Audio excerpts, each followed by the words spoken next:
Chapter 1277.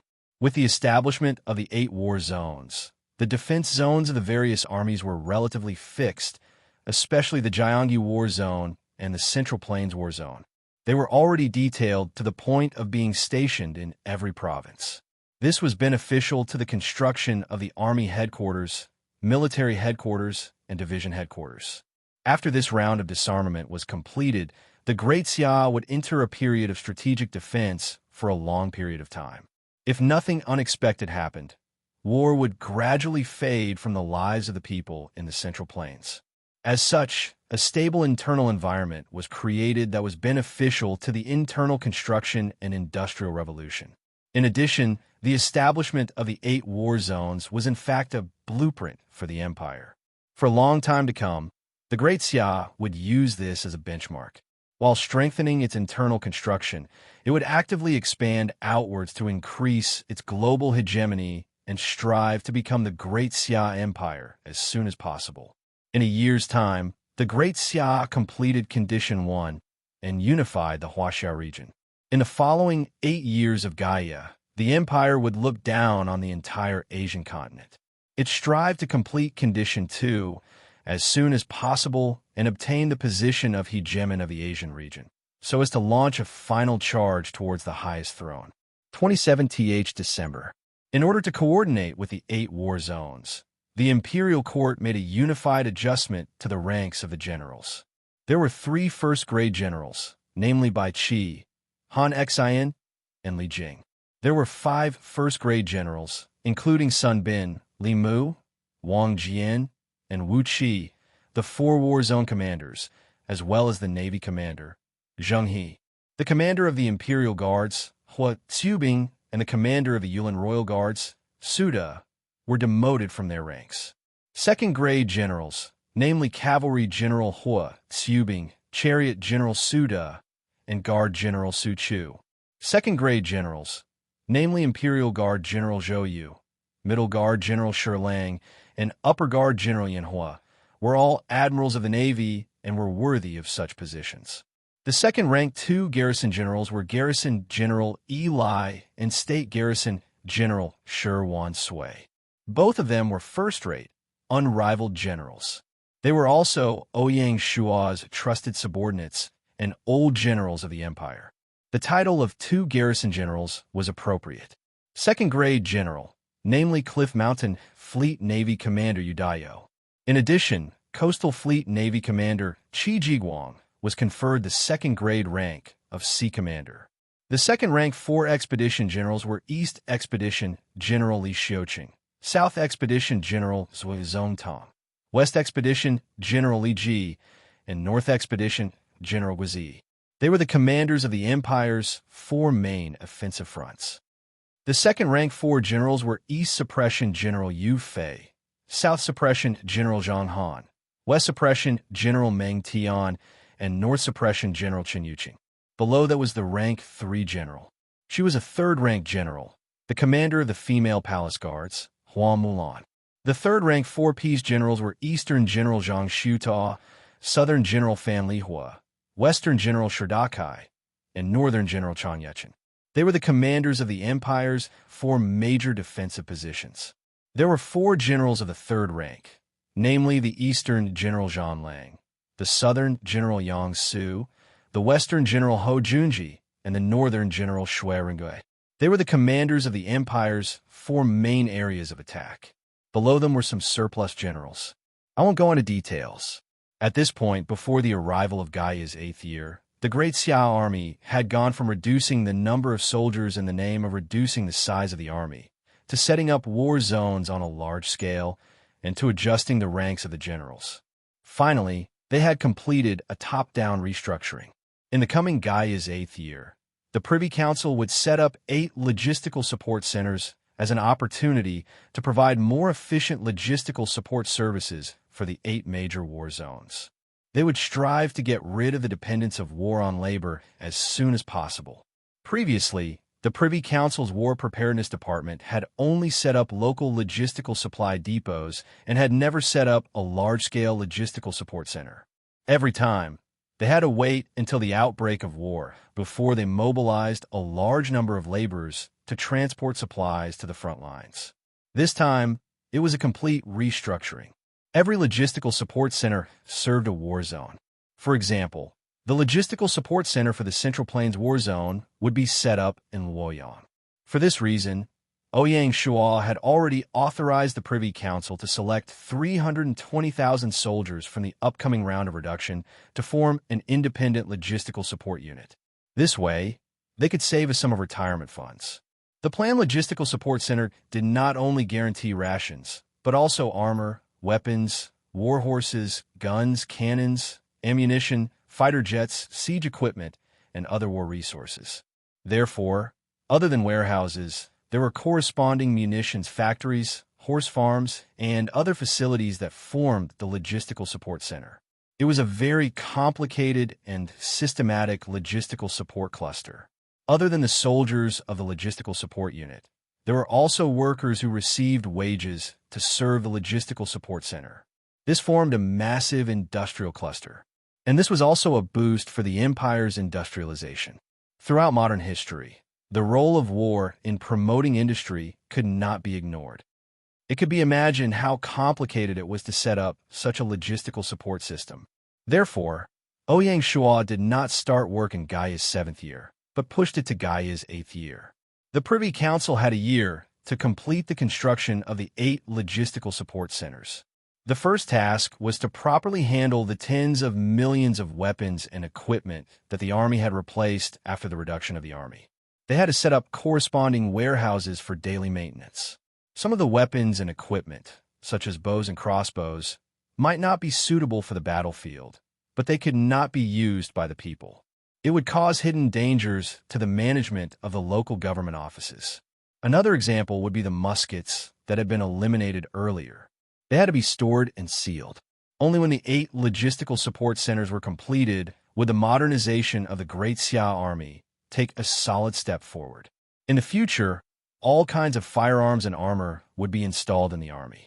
On the 30th of December in Gaia's 7th year, a system announcement resounded throughout the world. World announcement. On the 7th anniversary of Earthon's launch, the game will undergo its 8th update. It will take effect immediately. For the details, please log on to the official website. Once the announcement was made, Ouyang Shuo logged on to the official website as usual to check on the update. 1. The global map has been restored to its normal scale. The game world was based on Earth. The surface area was expanded by 10 times. The goal was to create a vast and boundless wilderness, allowing thousands of Overlord players to have sufficient strategic space. Today, there were less than 20 Overlords in the game world, and the wilderness was no longer a wilderness. The huge map had become a hindrance to development. With the game world's technological standards, if not for the existence of teleportation arrays, the territory size was already very limited. Just like the current Great Xia, its territory spanned too much, making it very difficult to govern. If not for the establishment of 4 protectorates and a military governor, the imperial court would not be able to manage it. An overly vast map also brought a disadvantage to Gaia's refinement of the overlords. It was unable to threaten the survival of the common people. In Gaia's 6th year, the cities no longer spawned refugees. The vast territory was sparsely populated. The October natural disaster in Gaia's 7th year might have baptized the entire world's territories, but through the reclamation of new arable land, the entire world's territories recovered within a year. Food and clothing were never a big deal. Of course, this was not in line with the ancient setting. Adjusting the map to its original scale also helped to limit this. Of course, Gaia's deeper goal was to further intensify the conflicts between the dynasties. Taking Great Xia as an example, if not for the goal of becoming an imperial dynasty, Ouyang Shuo would not have much motivation to continue expanding the empire's territory. That was because no matter how much territory they conquered, they still had to manage it. Instead of expanding without restraint, it was better to focus on internal affairs, especially accelerating the Industrial Revolution, using quality to replace quantity. That was a very wise choice. In modern society, Even a tiny place like Star Nation could stir up a storm in the international community. Even small countries like Japan and Goryeo could dominate. To a certain extent, it showed that in the face of rapid modernization, the size of territory was no longer an important factor in measuring a country's strength. After digesting the existing territory, Great Xia would be able to dominate the world. Because of this, Gaia threw out such a bait. On one hand, it accelerated the Industrial Revolution, and on the other hand, it greatly reduced the territory's area. This made the overlords hungry, allowing their ambitions to continue growing and killing each other. Of course, returning to zero in the game world was relative. Cities, arable land, roads, and all other man-made facilities would not be reduced. Otherwise, all the previous efforts would have been in vain. Even so, this update would still have a profound impact on the game world. Using the capital as an example, the Lianzhou Basin was already very vast. On the premise that it could accommodate a large capital city, there was still a lot of empty space. After reducing the size, the surroundings of the capital became very urgent. It could even be said that the name Lianzhou Basin would become history and no longer exist. The Rocky Mountain Range to the north of the basin would also disappear, returning to its original appearance. Another example, the river in the game world was several times wider than in reality. It was one of the pillars that supported the inland transportation. This time, it would also return to its original size, and the transportation capacity would be greatly reduced. From then on, many rivers would no longer be suitable for river transportation. Another example was that after the map returned to zero, the places where the monsters lived would be closer to the places where humans lived, threatening the survival of humans at any time. There were too many such troubles to mention. Gaia really did not mind blowing things up. After this round of updates, it would be enough to make the dynasties flustered for a while. Chapter 1278. Although the map returning to zero was troublesome, the benefits were also obvious. The biggest benefit was, of course, greatly strengthening the imperial court's control over the land. At the same time, the land would no longer be so empty, like a stone landing on the ground. The exchanges between provinces and regions would also become more active. In addition, after the map returned to zero, it would also greatly promote ocean trade. In the past, the maritime trade between Great Xia and South America was fraught with difficulties. After the map returned to zero, the trade between both parties would definitely usher in a true golden age. Specifically for Great Xia, the benefits were also obvious. First, although it weakened the river transport, it greatly facilitated the construction of railways and official roads, making it possible to develop a railway network throughout the empire. Otherwise, Ouyang Shual would not have the confidence to build a large-scale railway. Second, it reduced the pressure on garrisons, especially the military defense in the border areas. This round of disarmament by Great Xia was really timely. Third, it was also what Gaia hoped for. It would give Great Xia a stronger impetus to expand. This was what Ouyang Shual could think of now. What touched Ouyang Shual the most was that after the map returned to zero, he felt a real sense of familiarity with the game world. That's right, familiarity. Although the game world, which had been expanded 10 times, was based on Earth, from the mountains and rivers to the ancient roads and city walls, there were always differences from the real world. This was the illusion after exaggeration, like a balloon that had been blown up. Although it felt familiar, it always reminded them that this was a virtual world, not the Earth that occasionally appeared in their dreams but could never be returned to. After the map returned to zero, this sense of familiarity immediately hit them. Yes, although they could never return to Earth, they had recreated Earth in the virtual world as a collective memory for their generation. Every blade of grass and tree here made people reminisce. Thank you, Gaia. At this moment, not only Ouyang Shual, but most of the mutants also sighed. Open up the results of the Second Industrial Revolution. Remove the restrictions on the technology tree of the Second Industrial Revolution. On a global scale, as long as one had the corresponding research and development capabilities, they would be able to develop the relevant products and technologies of that period. The Second Industrial Revolution ushered in the electrical age. After the steam engine, the generator came into being, followed by electrical appliances such as electric lights, trams, movie projectors, and telegraph machines, which became a new source of energy to supplement and replace the steam engine. Then, the innovation and use of internal combustion engines gave birth to internal combustion automobiles, ocean-going ships, airplanes, and other transportation tools, which promoted the development of the petroleum exploitation industry and the production of the petrochemical industry. Compared to the First Industrial Revolution, the Second Industrial Revolution was the complete overthrow of the old world. It would not be an exaggeration to describe it as changing the world. In history, it was during this period that monopolistic organizations appeared, which then gave rise to capitalism and began to challenge the old order in order to seize greater benefits. This was what made Ouyang Shuo most vigilant. The future Great Xia Empire must not take the path of capitalism. Fortunately, for Ouyang Shuo and the majority of the mutants, the Second Industrial Revolution was nothing new. Even from the perspective of the era they lived in, this was just a primitive society. The rapid changes in modern society were unimaginable to the people of that time. In 2190 AD, the world not only entered the Federation era, but also the Fourth Artificial Intelligence Revolution, the Fifth Virtual Reality Revolution, and the Sixth Space Exploration Revolution. It was not an exaggeration to say that the Second Industrial Revolution was a primitive society. After 200 years of exploration, Earth had long established a more effective management system.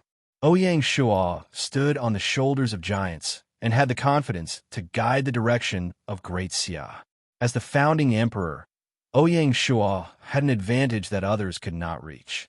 In short, with the unlocking of the technology tree of the Second Industrial Revolution, Great Xia was about to usher in an even more magnificent era with both opportunities and challenges.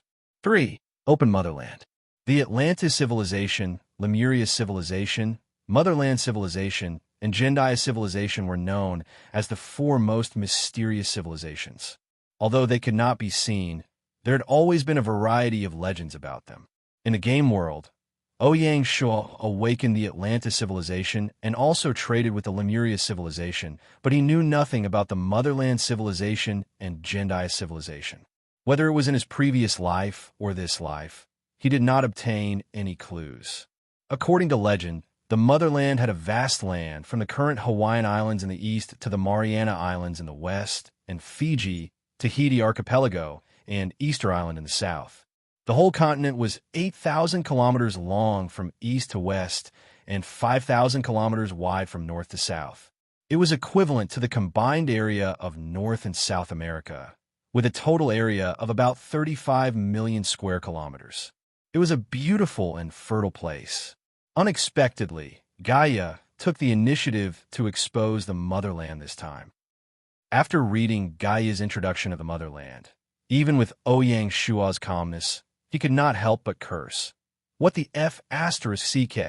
It turned out that the so-called Motherland had been set as a mysterious trial ground by Gaia from the beginning. The appearance of the Motherland in the Pacific Ocean was just Gaia removing the invisibility of the Motherland, exposing it to the world, and reparticipating in the global hegemony competition. They really want to watch the show. Ouyang Shuo could not help but complain. On a global scale, all the players of the countries that were destroyed by Gaia 7 years ago were reborn in the trial ground, which was the Motherland. They started their game journey again from the beginner level. The appearance of the Motherland gave Ouyang Shuo the biggest headache. He thought about the countries that were destroyed by Great Xia before Gaia, such as Japan, Korea, Southeast Asian countries, Morocco, Somalia, Ethiopia, and so on. However, more than 80% of the new countries in the Motherland were the enemies of Great Xia. After all, in the European continent, the rise of the dynasties mostly relied on mergers and reorganizations, not total annihilation. Very few were really sent to the Motherland. Including the Persian Empire and the Arab Empire, it was basically the same. On the Motherland, other than the enemies of Great Xia, the remaining main force was probably the enemies of the Indian Empire. The two allies were really in the same boat. Coincidentally, The motherland happened to be across the Pacific Ocean between Great Xia and the Indian Empire.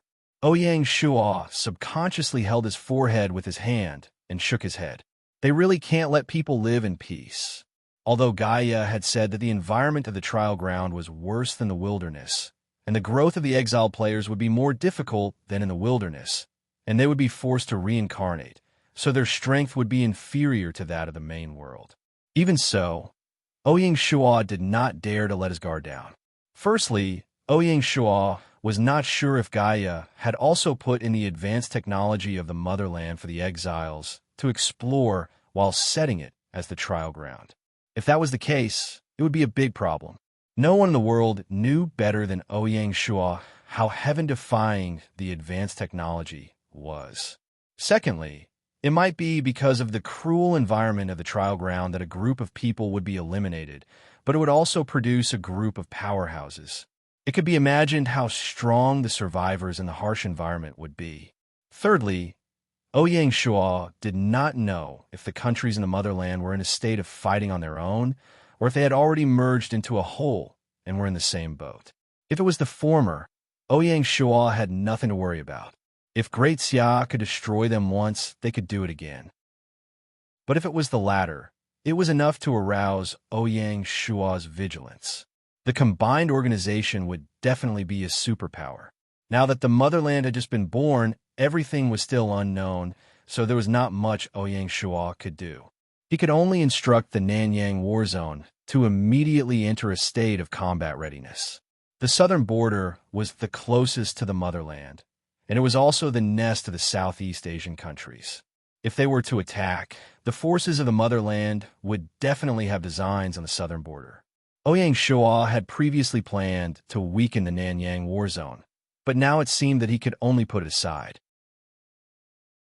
Chapter 1279. The emergence of motherland had added a new variable to Xia's dominance. Apart from the threat of motherland, there was also Java in the southern border. In terms of geography, the two came from the same source, so they could sympathize with each other. The emergence of motherland might give Java some bad illusions. In the 7th year of Gaia, under the pressure of Xia, Java was so quiet that it almost didn't exist. Now that motherland had suddenly appeared, would Java take advantage of it to fight to the death? Ouyang Shuo decided to strike first. On the same day, Ouyang Shuo ordered the Nanyang Theater of Operations to prepare for the Battle of Java. He wanted to eliminate this hidden danger and unify the southern border before the Spring Festival. This way, they could better fight against motherland. In addition to the southern border, Hawaii County, which was adjacent to motherland, was even more dangerous. According to the information revealed by Gaia, Hawaii County was almost next to motherland and could face the threat of enemy forces at any time. Hawaii County was the most important transit station of Xia in the Pacific Ocean, so they couldn't afford to lose it. Ouyang Shuo didn't hesitate and immediately ordered the 2nd and 3rd formations of the Pacific Fleet, as well as the brave Tiger Army, which had been transferred to the American Theater of Operations, to be ready to attack Hawaii County at any time. A storm was about to sweep across the Pacific Ocean. At the same time, the Black Snake Guard were about to be dispatched. They would rely on Hawaii County to carry out secret investigations on motherland. Without first-hand information about motherland, they couldn't feel at ease. The focus of the Black Snake Guard investigation was whether there was a powerful navy in motherland. Whether there was a navy in motherland that stood in the Pacific Ocean would determine the foundation of the force's expansion. If there was no navy, motherland wouldn't be much of a threat in the short term. If there was, then Xia might have to prepare to give up Hawaii County. After all, Hawaii County's food reserves couldn't support a large-scale battle. The 8th system update only had these 3 items, but it once again subverted the game world. Due to the lack of time, Ouyang Shuo couldn't accurately assess what changes these 3 updates would bring to Xia. Everything would be tested by time. What Ouyang Shuo was most concerned about was the information about motherland. The unknown always made people feel uneasy. The trial ground was famous for being mysterious. How could he feel at ease if he didn't find out? Motherland, Hellaniblis City.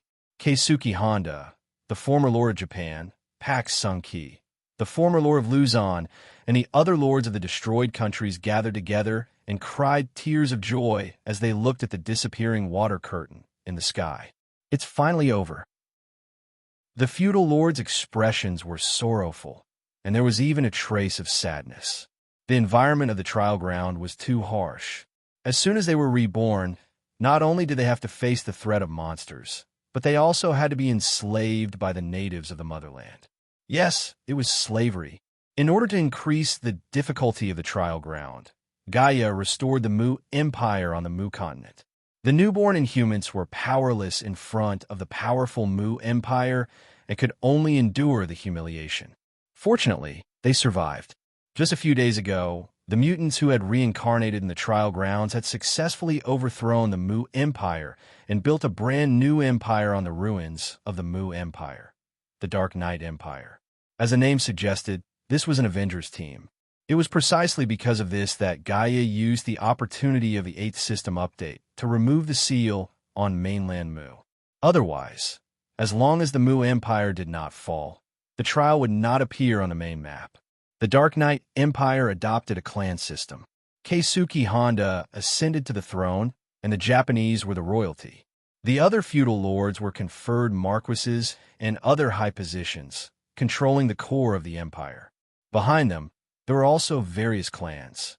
In other words, everyone had shared the cake of the Mu Empire. No matter what, let's first understand the situation of the world before discussing what to do next. Keisuke Honda looked in the direction of Great Xia, his eyes flashing with unconcealable ferocity. In the trial ground, there was no way to receive information on the main map. Although they hated Great Xia to the core, Keisuke Honda and the rest had become pragmatic after being tempered in the trial ground. They would not act recklessly. The others listened and nodded silently. Pu Xingji said with a smile, "Let the world tremble for us." He sounded very confident. It seemed like he was very confident in the survival of the Inhuman army. Year of Gaia, January 5th, capital. A month had passed, and winter had already swept down from the north. Even the capital, which was close to the North Bay, was now experiencing a chilly wind. In the imperial study of the palace, there was a stove. Expensive spices were added to the charcoal fire, causing wisps of white smoke to rise, making people feel relaxed. Since Ouyang Shuo had advanced to the innate realm, he naturally did not need to keep out the cold. This stove was actually prepared for the ministers who came to discuss matters, especially the old ministers, whose bodies could not withstand the strong cold wind. 5 days had passed, and the Black Snake Guards had finally found some information about the Mu Empire. Ouyang Shuo looked at it with a solemn expression. Dark Knight Empire, Dark Knight Empire. The worst situation he had expected had already happened. Not only had the Mu Empire merged into one, but it was also a group of Avengers. Thinking of this, Ouyang Shuo said to Su Zhe, who was sitting in a corner of the imperial study, "Draft a decree." "Yes, sir." Su Zhe deftly took a blank memorial, lifted the brush, and dipped it in ink. His movements were as smooth as flowing water. Working in the secret text pavilion, under the eyes of His Majesty, was the best way to nurture one's spirit. Just like Su Zhe at this moment, his spirit was restrained, simple, and deep in the essence of nurturing spirit. Similarly, the secret text pavilion could also train one's ability in internal affairs. If Ouyang Shuo was not used to using Su Zhe, it would not be a problem for him to let Su Zhe be a provincial governor. Among the 3 Sus, in terms of internal affairs, Su Zhe was still the best. Have the cabinet take the lead in evacuating Hawaii County. Have a 2nd and 3rd formations of the Pacific Fleet search for new suitable islands in the Pacific Ocean far away from the Mu continent to build a supply base. In the end, Hawaii County was too close to the Mu continent. The Dark Knight Empire could use wooden ships to cross the shallow straits and directly threaten the safety of Hawaii. Taking the initiative to evacuate was a wise choice. The Pacific Ocean was vast and had about 10,000 islands. If the Pacific Fleet wanted to build a supply base on the sea, it was not impossible for them to go to the Hawaiian Islands. As long as they searched, they would be able to find a suitable island. The game world was not like reality. Even a nameless island could be occupied. Due to the vast ocean, a large number of islands had always been in a state where no one cared about them. Moreover, after the map returned to zero, the supply pressure of the Pacific Fleet had been greatly reduced. As the technology tree of the Second Industrial Revolution was unlocked, the construction of ironclad warships would be greatly accelerated. Soon, the Pacific Fleet would be equipped with the most advanced warships. After Suja drafted it, he respectfully walked to the table. Ouyang Shuo glanced at it. Suja had finished polishing his decree. There was not a single flaw. In terms of writing talent, Ouyang Shuo could not compare to these civil officials who had studied their entire lives. Ouyang Shuo nodded in satisfaction. He took out the jade seal and stamped it. Send it out immediately. Yes, sir. Draft up another decree. Tell the Nanyang War Zone to immediately send troops to the Kingdom of Java. The existence of the Dark Knight Empire made Ouyang Shuo somewhat restless, and he decided to make the first move. Suja quickly drafted the second decree, and Ouyang Shuo stamped it with the imperial seal. After a while, the two edicts were sent to the cabinet, the Navy Command, and the Privy Council. The cabinet was in charge of the evacuation of Hawaii County. The Navy Command was transferred to the Pacific Fleet, and the Privy Council was transferred to the Nanyang Theater of Operations. In other words, Ouyang Shuo's edict would normally stop at the imperial court. He wouldn't really skip levels and directly issue an imperial edict to a lower-level unit. If that was the case, where would the prestige of the imperial court go? Moreover, Ouyang Shuo's decree was concise and comprehensive and could only be considered as an order. As for the specific arrangements, it was up to the cabinet, the Navy Command, and the Privy Council to plan. It was not to say that a simple sentence from Ouyang Shuo could start a war. That was too childish. Of course, the specific order issued by the three agencies was to send the original copy to the secret text pavilion for archiving. If Ouyang Shuo wanted to understand it or check it, he could read it at any time. If it involved important matters, Ouyang Shuo would have to personally approve it. This formed a closed loop that not only protected the prestige of the imperial court, but also allowed the imperial court to be under Ouyang Shuo's control. Chapter 1280. P.S. I still managed to write it before midnight. Apologies for going back on my words. Gaia Year, January 6th, Nanjiang. After receiving the order from the imperial court, the Nanjiang War Zone quickly took action. Under the command of Wu Qi, the Dragon Stallion Army and the Hanoi Army traveled by land. After arriving at Buching, they crossed the Strait of Malacca and attacked Java's Sumatra Island, which was the lair of the Java overlord, UIS. Sumatra Island was garrisoned with 500,000 territorial troops, which was UI's final trump card. As early as December, the Nanyang War Zone had already completed its disarmament, and each Army Corps was reduced from 350,000 troops to 250,000. Thus, at least in terms of military strength, both sides were on the same starting line. Needless to say, the Dragon Stallion Army and the Hanoi Army had left some troops in their respective defensive zones to guard the monster nests. The actual number of troops dispatched by both armies was estimated to be less than 380,000. If the auxiliary troops were excluded, the actual number of combat troops was only about 350,000. Even so, without the intervention of external forces, it was impossible for UIS to win this war. After the disarmament, the Great Xia Army was no longer what it used to be. All that was left were top-notch elites, and the entire structure was more reasonable. In fact, their combat strength had actually increased. The Great Xia Army had no problem dealing with the Badong Territories Army by itself. In the recent Mongolian War, weren't the valiant Mongolian cavalry completely helpless in front of the Great Xia Army? From start to finish, the Mongolian cavalry was suppressed by the Great Xia Army and had no power to retaliate. Furthermore, although the Great Xia Army was fighting in an away game, the Strait of Malacca between the two countries was only a short distance away and was the best route to supply rations. Badong City's home ground advantage was actually not obvious. In the past year, Great Xia had focused on the war to unify Huaxia and the East African battlefield, and the entire Nanjiang had not been at war for a year. In other words, the entire Nanjiang had recuperated for a year. In the war-torn game world, this was a very precious respite. Under the coordination of the Protectorate of Nanjiang, after a year of intensive cultivation, the Nanjiang had once again accumulated a full warehouse full of rations and could easily support such a war. The Nanyang War Zone wasn't completely inactive during this year. Everyone, from the War Zone commander Wu Qi to the commanders of the four armies, knew that the Empire would have to deal with Java after unifying Huaxia. It could be said that the preparation for the Battle of Java lasted for a year. The intelligence memorials from Java and Java were piled up together, reaching a height of 5 to 6 meters. The Nanyang Theater of Operations had already investigated the geography of the two islands, as well as the garrisons of the army. It could be said that this was an asymmetrical battle. Under such circumstances, what could Padang and Java use to win? Sumatra Island was one of the battlefields, and the other was Java Island, where the Java royal city was located. In the 6th year of Gaia, after Padang City lost Kalimantan Island and Irian Island, the Java royal family took the opportunity to occupy the entire Java Island, forming a standoff with Padang City. This standoff lasted for a year.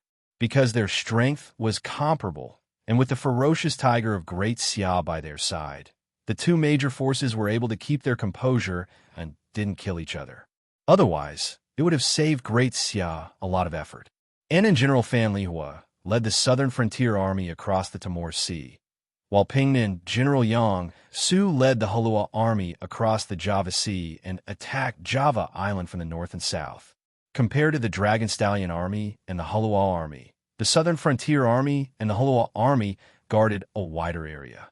Because of this, the actual troops sent out by the two armies weren't as strong as the Dragon Stallion Army and the Halua Army.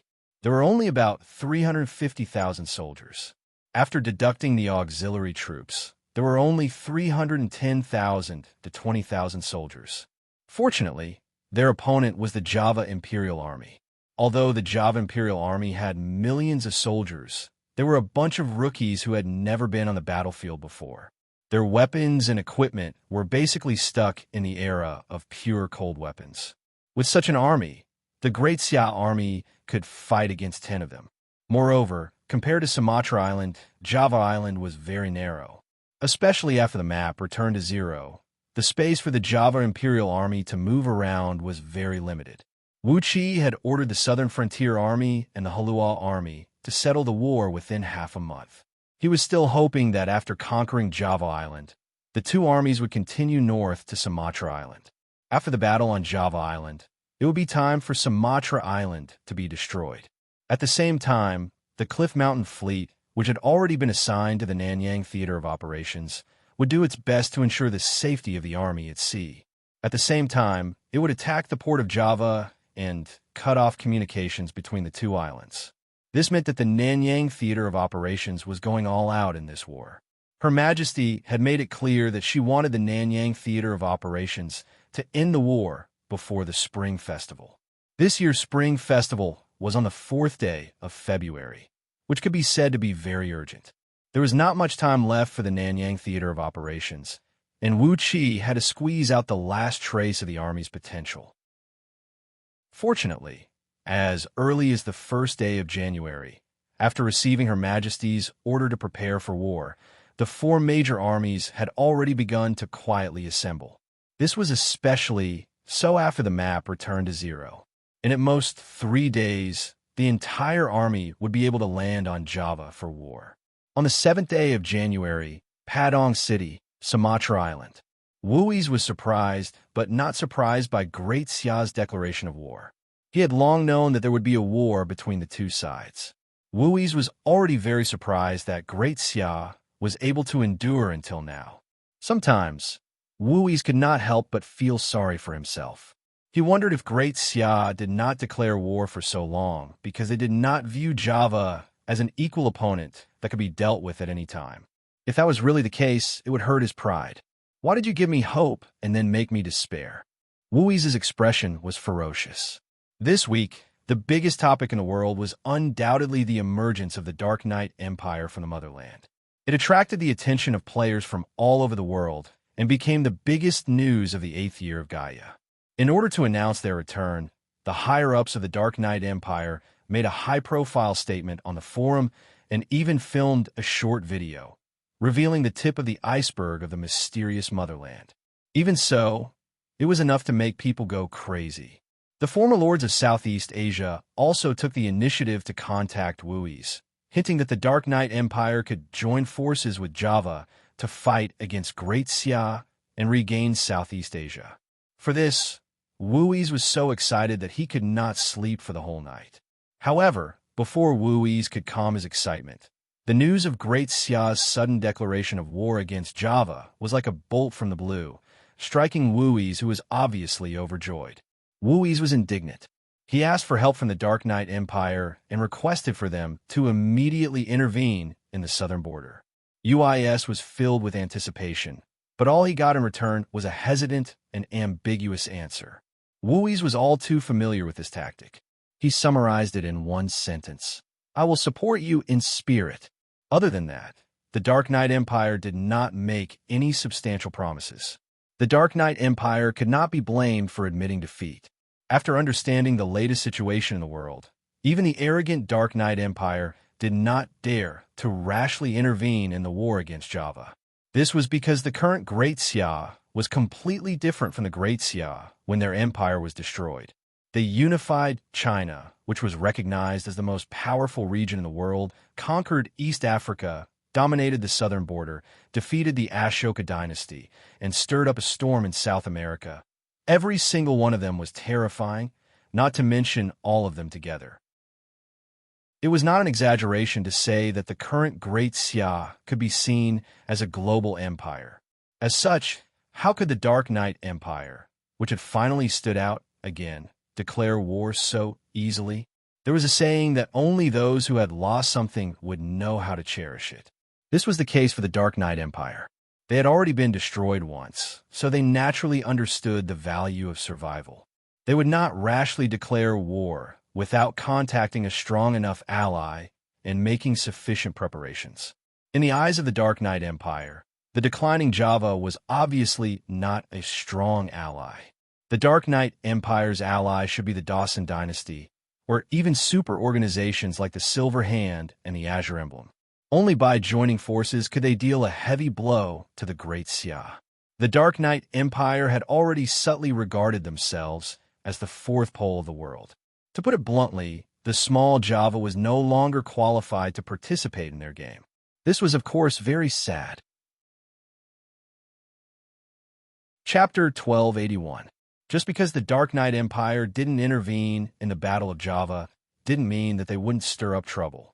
On the 15th day of the first month, when the Battle of Java was in full swing, the Dark Knight Empire brazenly sent 150,000 soldiers across the Hawaiian Strait to attack the Grand Xia Empire's Hawaiian county. It was in this battle that the Dark Knight Empire's navy first appeared on the world stage. The Mu continent was boundless, and its largest lake was Lama Lake. Its surface area was comparable to the Caspian Sea, and the Dark Knight Empire's most powerful fleet was stationed there. The warships of the Dark Knight fleet were neither wooden warships, such as sailing battleships, nor ironclad warships. Instead, they were brand-new warships with the highest technology of the Mu Empire. The warship was not big, but its firepower was comparable to that of an ironclad warship. As the saying goes, how can I allow others to sleep on my side? The more the Dark Knight Empire feared Grand Xia, the more they couldn't bear to be next to Hawaii County. In order to take down Hawaii, we will do whatever it takes, Emperor Keisuke Honda said. It was reported that the 150,000 soldiers were only the vanguard troops of the Dark Knight Empire. In order to conquer Hawaii, the Dark Knight Empire estimated that they would have to invest millions of soldiers. Even if it's a war of attrition, we have to exhaust Great Xia. Under such circumstances, the cabinet suggested that Hawaii County should be abandoned. Ouyang Shua's interest was piqued. He asked the Hawaiian people to evacuate through the teleportation formation according to the plan. At the same time, He ordered the First Legion of the Brave Tiger Army and the Pacific Fleet, which had already been stationed in Hawaii, to immediately engage in battle. He just wanted to see how strong the Dark Knight Empire was. The information that the Black Snake Guard had obtained was superficial information after all. Ouyang Shoa had a basic understanding of the Dark Knight Empire's strength after fighting it once on the battlefield. Because of this battle had to be fought. Furthermore, Ouyang Shoa was already very sullen after giving up on Morocco, and he still couldn't get over it. If he were to give up on Hawaii County now, how would the people of Great Xia look at the imperial court? What would the world think of Great Xia then? Therefore, not only did they have to fight this battle, but they also had to bring out the glory of Great Xia. Even if they could not fight a protracted war against the Dark Knight Empire, they had to inflict pain on the enemy so that the losers of the Dark Knight Empire would realize that their father was still their father. Don't think that sticking together will make you invincible. Under such circumstances, the Battle of Hawaii broke out and shook the entire Pacific Ocean. On the 16th of January, the two fleets clashed on the sea. The first, second, and third formations of the Dark Knight fleet left Lake Lamu, entered the vast Pacific Ocean, and headed north along the coast of the Mu continent to attack Hawaii County. The leader of this division was a Navy Vice Admiral in the real world of the Federation, Iguchi Ichiro. At the same time, Iguchi Ichiro was also the admiral of the entire Dark Knight fleet. He was also an important figure who supported the Japanese royal family status in the Dark Knight Empire. After their country was destroyed, the historical talents of the various countries were no longer fated with them. The current Dark Knight Empire, be it in the military or the imperial court, was dominated by mutants. It could be said that it had opened up another dynasty mode in the game world. As for the natives of the mother continent, mutants who had been enslaved before were naturally reduced to slaves in return for an eye for an eye. The Dark Knight Empire created a new world record, becoming the first dynasty in the game to openly raise slaves. They weren't afraid of becoming the target of public criticism. There were 300 million mutants in the trial grounds. Even without the natives, it was enough to support the Dark Knight Empire. All the combat professional players were incorporated into the army. The fourth and fifth formations of the Dark Knight fleet headed south, attempting to take a big detour to the north of Hawaii County, forming a pincer attack on Hawaii County. Unexpectedly, the second and third formations of the Pacific Fleet didn't plan to defend at all. After the battle started, they used their familiarity with the surrounding waters to directly head south. The two fleets encountered each other near the coast of the Mu continent. The Dark Knight Empire had the high-tech Llama battleships, but the Great Xia Navy wasn't weak, especially the Pacific Fleet. The flagship of the fleet had been equipped with ironclad warships. Together with the magic-powered submarines and fighter jets, the fleet was almost comparable to the modern Navy. With the speed of the development of the Great Xia Navy's equipment, the world's first aircraft carrier group would definitely be born in Great Xia. As the crystallization of the most advanced technology of the Mother Empire, the Llama battleships were naturally not weak. As soon as the battle started, what surprised Sherlang the most was that the enemy ships saw through the magic-powered submarines' ambush. That was very impressive. Before this, the magic-powered submarines had always been the trump card of the Great Xia Navy with their excellent stealth ability and super strong attack power. They had made great contributions in previous naval battles and were almost invincible. This time, the magic-powered submarines met their nemesis. The Llama fleet was equipped with the Thunder Movement System, which directly pulled out the magic-powered submarines, leaving them nowhere to hide. On the flagship, the Dark Knight, Iguchi Ichiro saw the enemy submarines being defeated, and a smile of revenge appeared on his face. There was even a trace of reminiscence in his eyes. During the Battle of Japan, Iguchi Ichiro was the main commander of the Japanese fleet. Under the attack of the Great Xia magic-powered submarines, the Japanese fleet was beaten into a sorry state. Iguchi Ichiro also died in that battle, which was regarded as the greatest shame of his life. 2.5 years later, he returned from hell. Now it's time to pay with blood. Iguchi Ichiro looked delighted. The loss of the first battle didn't shake Sherlang's determination. He immediately commanded the fleet to fight the enemy head-on. The cannons of the warships from both sides tilted and set off raging waves on the surface of the sea. This confrontation caused Shi Lang's heart to sink again. Shi Lang was shocked to find that, other than the ironclad warships, the Z-1S were at a complete disadvantage in terms of firepower and defense against the enemy's Llama warships. Only the ironclad warships could compete with them. Thinking about it, this was normal. The Great Xia obtained the pseudo-aircraft from the Atlantis civilization and the magic-powered submarines from the Lemurian civilization. In the Navy, they played a supporting role. The true core of the Navy was the main battleship itself. Unfortunately, the most advanced technology of the Llama civilization was the main battleship. Naturally, the Llama warship was able to completely suppress the Great Xia Navy. The strength of the main battleship basically determined the strength of the fleet. Fortunately, the global technology tree had been unlocked to the Second Industrial Revolution, and ironclad warships had officially entered the stage of history. Otherwise, the Llama warship would be invincible. If it had appeared 2 years earlier, it could have directly challenged the Great Xia supremacy on the sea. Iguchi Ichiro saw this, and the smile on his face became even wider. The Llama warship did not disappoint me. Those natives are quite capable. Iguchi Ichiro couldn't be more satisfied with the performance of the Llama warship. Thinking of the brand new Llama warships docked on Lake Lamu, Iguchi Ichiro couldn't help but be excited. Those were the assets of the Lamu Empire, and now they were all taken over by them. The consecutive setbacks made Shi Lang's expression turn solemn. He knew the meaning of this battle too well. If they were to lose like this, they wouldn't be able to explain it to the imperial court and His Majesty. Pass the order, get all the fighter jets in position, and prepare for a suicide bombing. Shi Lang was expressionless. Yes, sir. The messenger also had a solemn expression.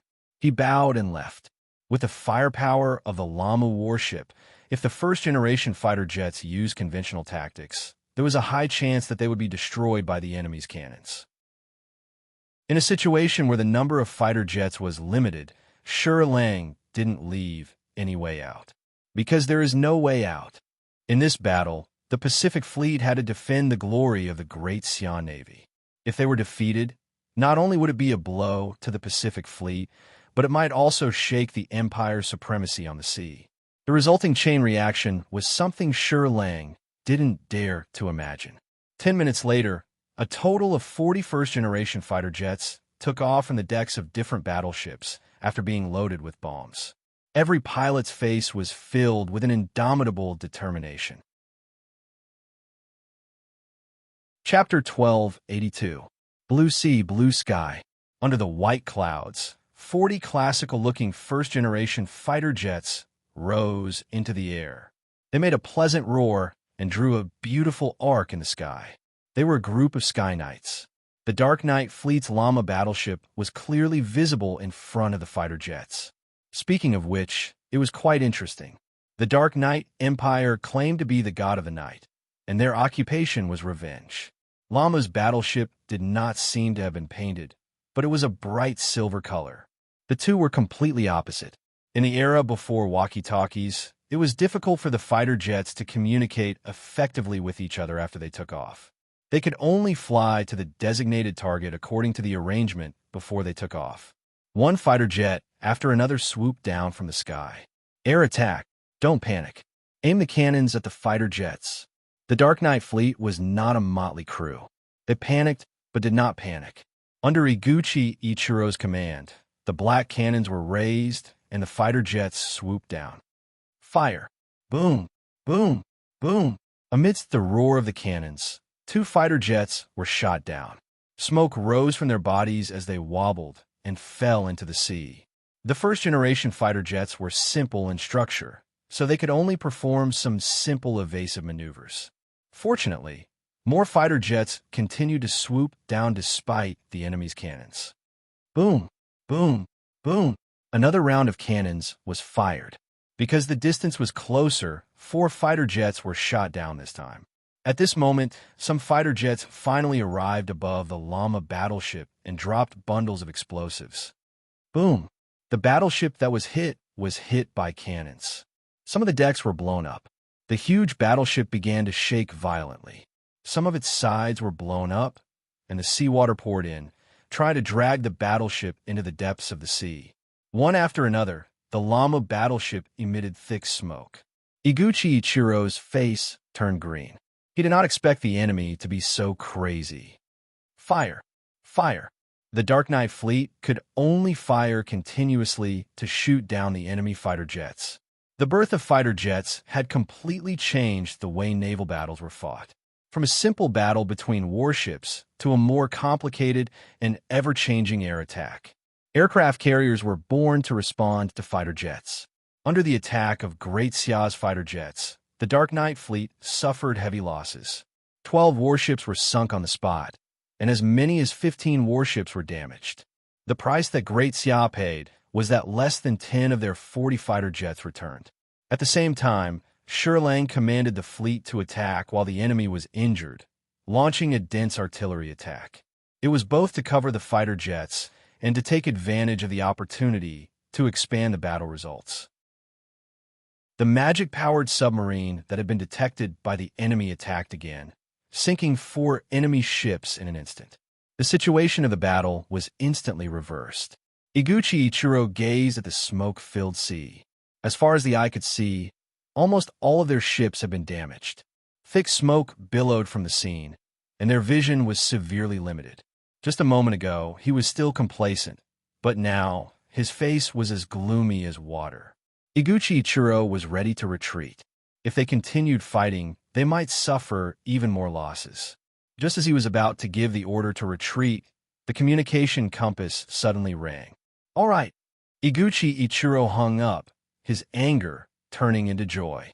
It turned out that the message just now was from the 4th and 5th platoons, who had taken a detour. They were already rushing to the battlefield and would arrive in an hour. Strong reinforcements were about to arrive, so Iguchi Ichiro didn't plan to retreat. It's still uncertain who will win. Iguchi Ichiro ordered the fleet to retreat. The flagship Streamlight. The abnormality of the Dark Knight fleet didn't escape Lang's eyes. Something's wrong. Lang frowned. The enemy didn't retreat in such a disadvantageous situation, but insisted on fighting to the end. This didn't conform to the rules of war. After all, with the speed of Lamu's warship, it wasn't difficult to retreat. There must be something wrong with this abnormal situation. Lang ordered with a serious expression. Let the remaining fighter jets take off and patrol the surrounding waters to see if there are any abnormalities. Yes, sir. Soon, 5 fighter jets soared into the sky and disappeared into the horizon. At the same time, Lang contacted the 4th platoons, who were in charge of support, and was ready to retreat from the battlefield at any time. Although they had won this battle, it could only be considered a Pyrrhic victory. Without the control of fighter jets, the Pacific Fleet could no longer expand the battle results. Only half an hour later, a fighter jet returned with the latest information. The 4th and 5th platoons of the Dark Knight Fleet had nowhere to hide. Hearing this, Lang immediately ordered a retreat without hesitation. If they were surrounded by the enemy, they wouldn't be able to retreat in one piece. Under Lang's command, the cannons of the Pacific Fleet roared and launched a wave of the most powerful bombardment. The enemy had no way to fight back, and 4 more warships were sunk. Then, the Pacific Fleet turned around and sailed away. Seeing this, Iguchi Ichiro was unwilling to give up and ordered chase.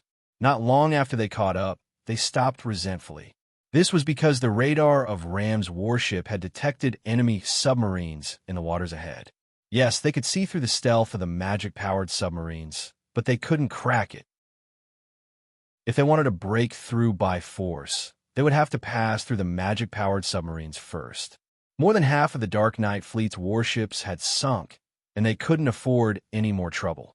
Damn it, count yourself lucky. Watching the enemy warships disappear into the horizon, Iguchi Ichiro said ruthlessly. Then, he issued an order to rescue the soldiers floating on the sea.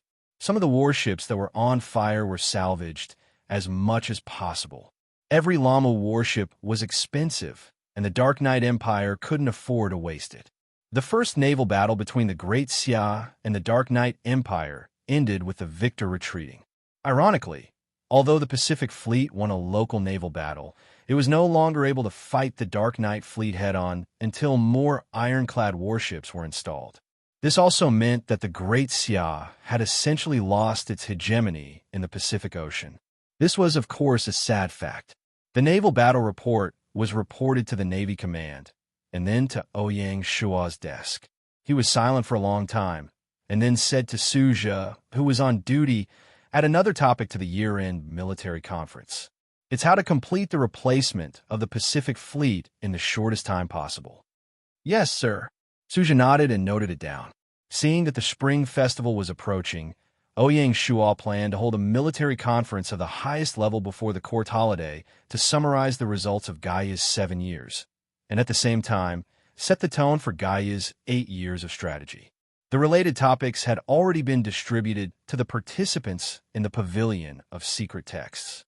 Ouyang Shua's sudden addition of a topic was obviously because he realized that the sudden rise of the Dark Knight Empire, or the appearance of Lama's warships, could very likely change the situation around the Pacific Ocean.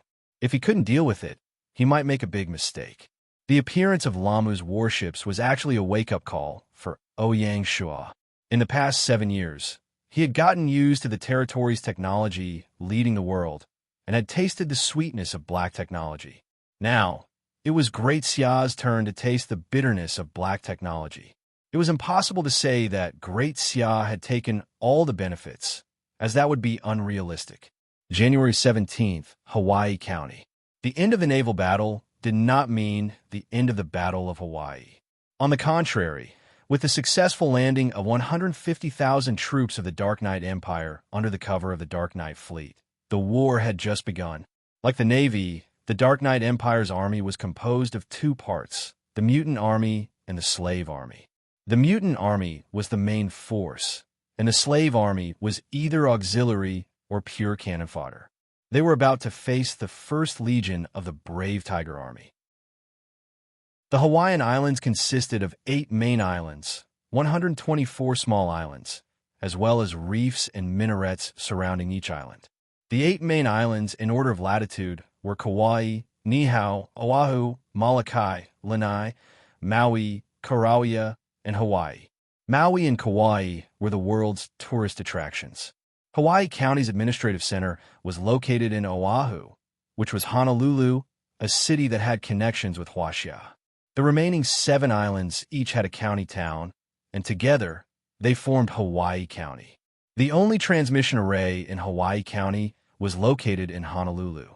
After the withdrawal of the Pacific Fleet, the commander of the First Legion of the Brave Tiger Army, Chow Yu, wasn't arrogant enough to defend the 8 islands. Instead, he withdrew his forces to Oahu. All the resources of the county, especially the rations, were also gathered in Honolulu. As the administrative center of the county, Oahu was the most populated island in Hawaii County. In terms of area, it could only be regarded as the 3rd largest island in the Hawaiian Islands. After the map returned to 0, the total area of the entire island was only 1,574 square kilometers. Pearl Harbor on the island was the former naval base of the Pacific Fleet. Next, Chow Yu would use Oahu as the base to fight the enemy to the end. He told the officers and soldiers, "We will not retreat until the last grain in the city is consumed." Chapter 1283. Compared to the powerful naval equipment, the Mu Empire's army equipment was somewhat lacking. The Lamu battleship's cannons were powerful, but they didn't have matching guns. This was the biggest weakness of the Dark Knight Army. Fortunately, they had a black technology armor, Lamu armor. Like the Lamu battleship, this armor was also the crystallization of the Mu Empire civilization technology. It was also silver-white in color and had amazing defense. It could resist flintlock attacks to a certain extent. That was very powerful. The only regret was that the Lamu armor was scarce. The raw materials for manufacturing were currently only available in the Mu continent. Otherwise, the Dark Knight Empire would really be invincible. The combination of the Lamu battleship and Lamu armor determined that the Dark Knight Empire could control the ocean but couldn't conquer other continents. It was a strategic defense empire. Fortunately, the Mu continent was vast, and Keisuke Honda didn't have too much ambition to expand. Their strategic goal was to use the Mu continent as the core and rely on sea control to develop ocean trade and gradually expand the Dark Knight Empire's influence. This was in conflict with the Xia Empire's maritime strategy. Among the 150,000 Dark Knight army that landed on Oahu, 50,000 of them were slave soldiers. Not only did they not have the Lamu armor, but they only wore simple leather armor. They were the real cannon fodder. After landing, the slave soldiers were forced to charge in front to consume the enemy's ammunition. Fire. On the outskirts of Honolulu, Chow Yuan arranged for the troops to temporarily build an artillery position. Seeing the enemy rushing up, Chow Yuan didn't hesitate and directly ordered to fire. The artillery was left behind by the Pacific Fleet. Hawaii County itself didn't have an industrial base. Boom, boom, boom. Under the bombardment of the dense artillery, the slave soldiers at the front were smashed into pieces, broken limbs, and wantonly splashed in the air. It was like hell on earth. Next wave. The commander of the Dark Knight Army didn't change his expression and sent batches of cannon fodder to the battlefield. At the same time, an elite troop wearing the Lamu armor was doing the last rest in the rear. As soon as the enemy's artillery stopped firing, they would immediately rush up and seize the enemy's artillery position. The Xia Empire's artillery had been improved several times. Today, they had gotten rid of the backward and inefficient smoothbore cannon and replaced it with a more advanced rifled cannon. At the same time, the breech of the cannon was improved and the firing speed was significantly increased. With the help of the anti-recoil device, the flexible gun carriage was realized. The force acting on the gun carriage was greatly reduced, and the weight of the cannon was reduced. When firing, the cannon would not move, and the firing speed was increased again. The artillery shells launched by the cannons had also evolved from the original solid shells and loose shells to the more destructive grenades. The latest grenade developed by Great Xia used a powerful explosive and a compound fuse to increase the weight of the projectile and increase the destructive power of the grenade. Complemented with tools such as scopes, protractors, and fuse setter, the damage of cannons on the battlefield was increased explosively. The artillery had officially stepped onto the battlefield. A few days ago, Great Xia was preparing to establish an artillery academy outside of the framework of the Empire's Army University. This would allow the artillery to become a standing branch of the Great Xia Army. The professors hired by the Artillery Academy were mostly Inhumans, and they were all experts in real life. In the 8th year of Gaia, following the unlocking of the technology tree of the Second Industrial Revolution, Great Xia would conduct research on the basis of the existing artillery, such as mortars, flat-firing cannons, and anti-aircraft cannons. The role of the artillery would only become more and more important, and it would become a stabilizing force on the battlefield. In the face of such artillery positions, the outcome of the slave army of the Dark Knight Empire could be imagined. No matter how many were sent, they would be mercilessly bombarded into pieces. The name cannon fodder was well-deserved. The commander of the Dark Knight Army looked solemn. In just 1 hour of artillery bombardment, more than 6,000 slave soldiers had died in battle. The worst thing was that he didn't seem to feel the weakening of the enemy's firepower. Cease fire, retreat 5 kilometers, and set up camp. The commander was very decisive. He realized that the enemy's firepower was much stronger than expected, and the purpose of testing the enemy had been achieved. If he wanted to take down the enemy's position, he had to ask the imperial court to send artillery over. Only cannons could fight against cannons. In the next few days, there was no major battle on Oahu Island. The Dark Knight Army tested the enemy every day and then retreated. They didn't plan to launch an all-out attack. They were waiting for the imperial court to transport the artillery before starting the war. Chow didn't stay idle either. He took the opportunity to strengthen the artillery positions and even mobilize the engineers to build small fortresses to accommodate the gunmen, forming a dense firepower network. Before the close combat, the two sides would launch a contest of hot weapons. On January 20th, Just as the battlefield in Hawaii was in a stalemate, the battlefield in Java, which had always been inconspicuous, ushered in a decisive result. At about 11 a.m., the commander of the 1st Legion of the Southern Xinjiang Army, former martial arts scholar Nyoda, led his troops to capture the Java Palace, announcing the official end of the battle on Java Island. As predicted before the war, the Java Imperial Guards, who were ill-equipped and lacked actual combat experience, were completely vulnerable in front of the Great Xia Army. They were unable to fight a decisive battle in the wild, nor could they defend the city that was baptized by artillery fire. They retreated step by step. In less than 2 weeks, Java Island was declared to have fallen.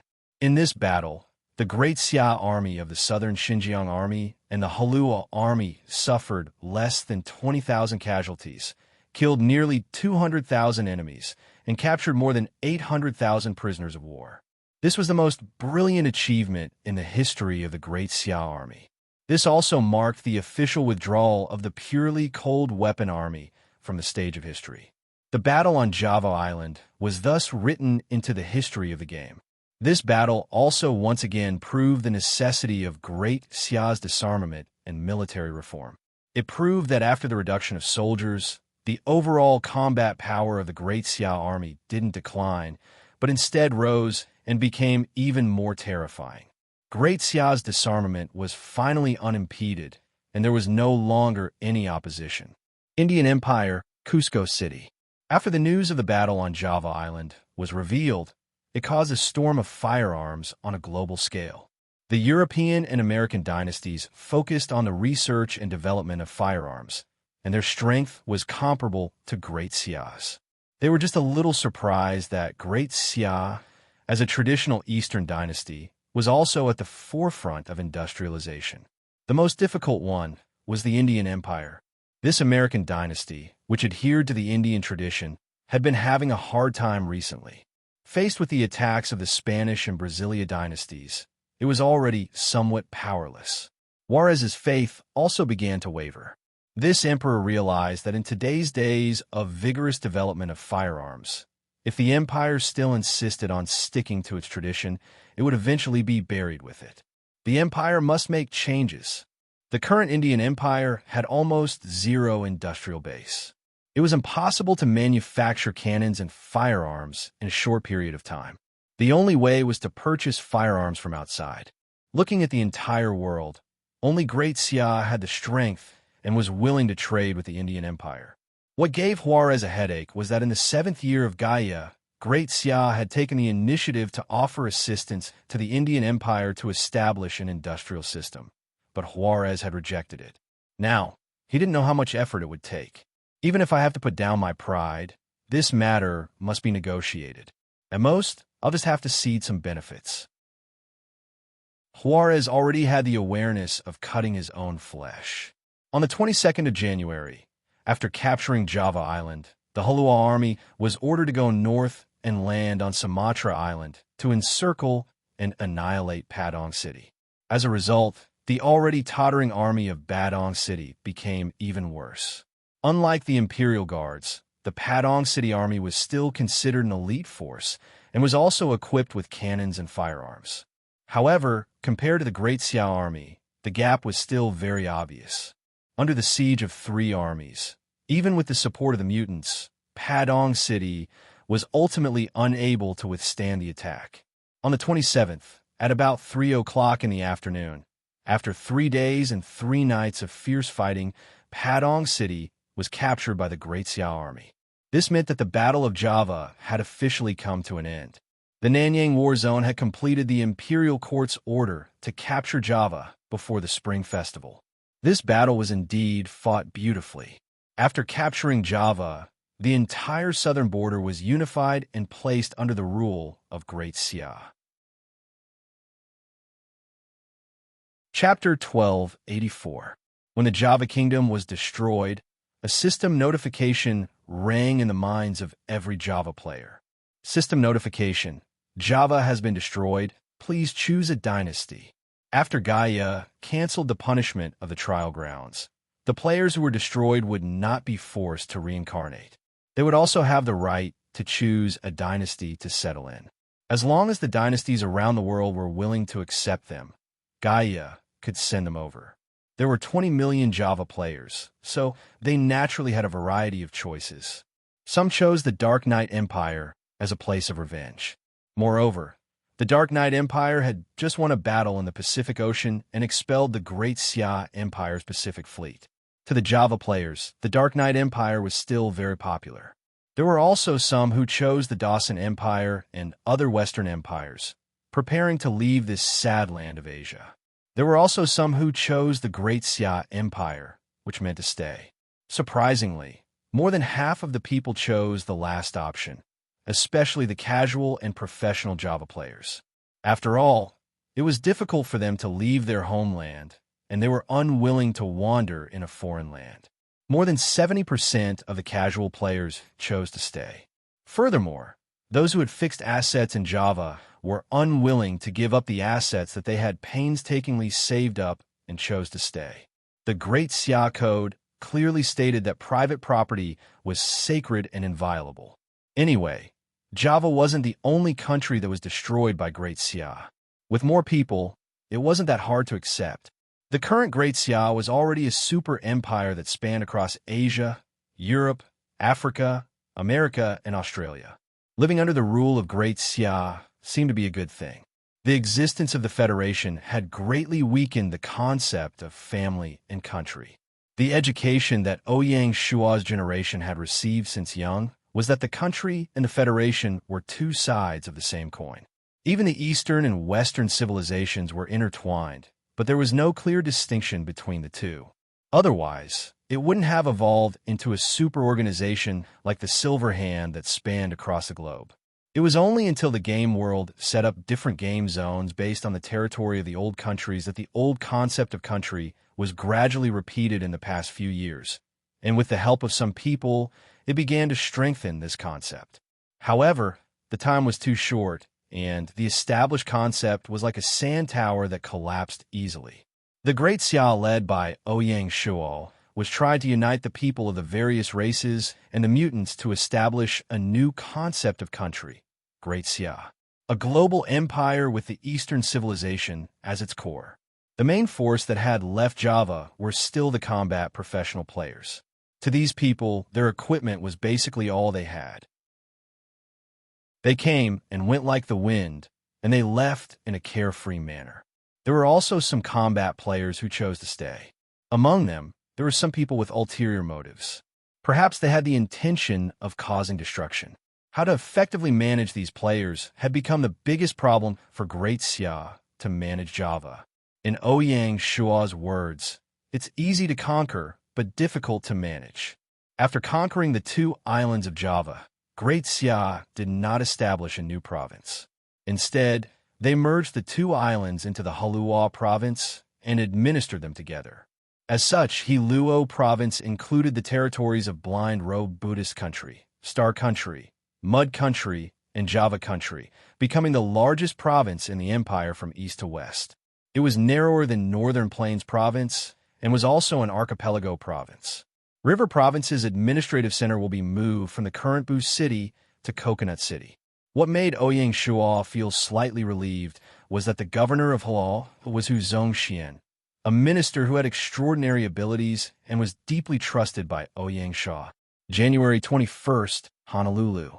The Battle of Java ended smoothly, but Hawaii fell into a bitter battle. Recently, the Dark Knight Army finally received artillery reinforcements. While bombarding the enemy's artillery positions, they once again sent out slave soldiers to harass them. Chow Yu was very calm as he commanded the army to repel wave after wave of attacks from the enemy. Looking at the situation, the two sides would not be able to determine the victor before the Spring Festival. The entire battle gradually evolved into a protracted war that tested the fighting will of both sides. January 22nd, Jingshi. The bustling Jingshi was already full of the new year.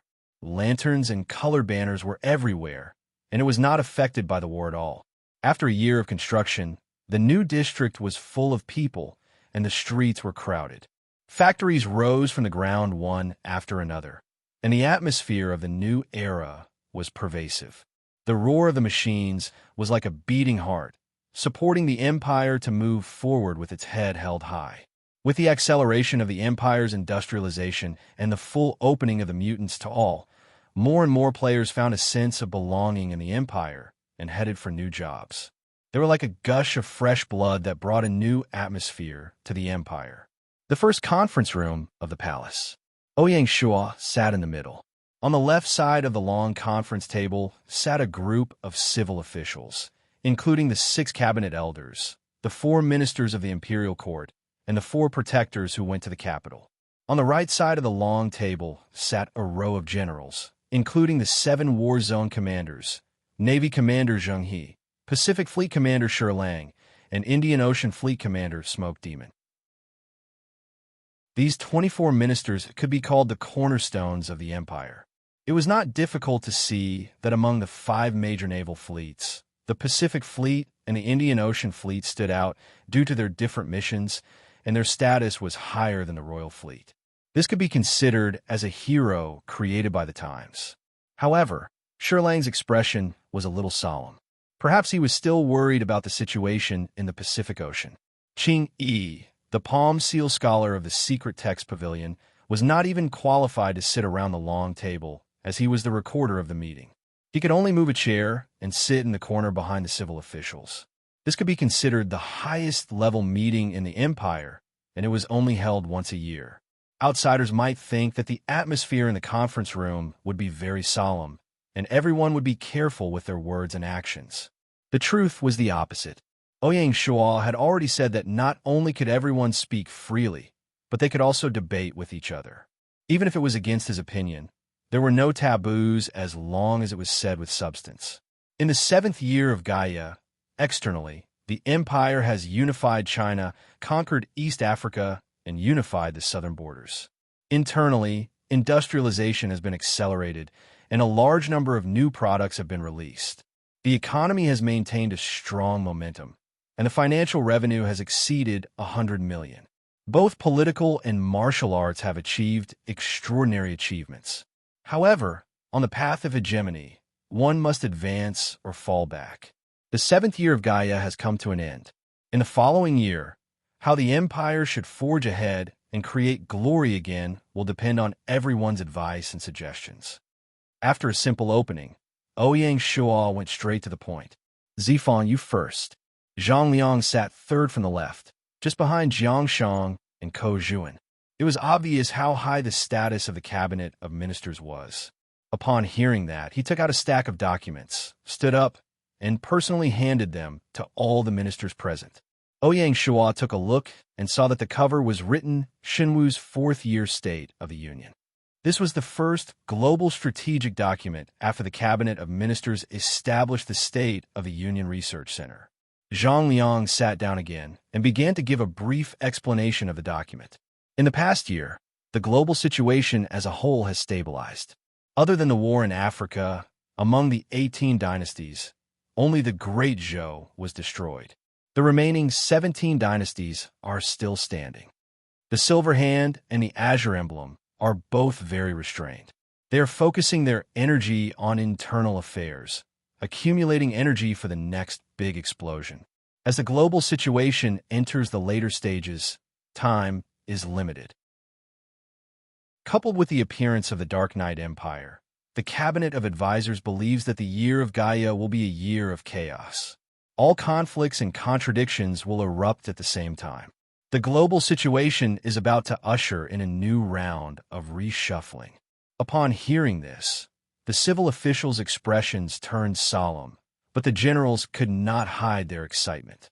Is it possible for the 2 factions to join forces again to keep us in check? Ouyang Shua asked.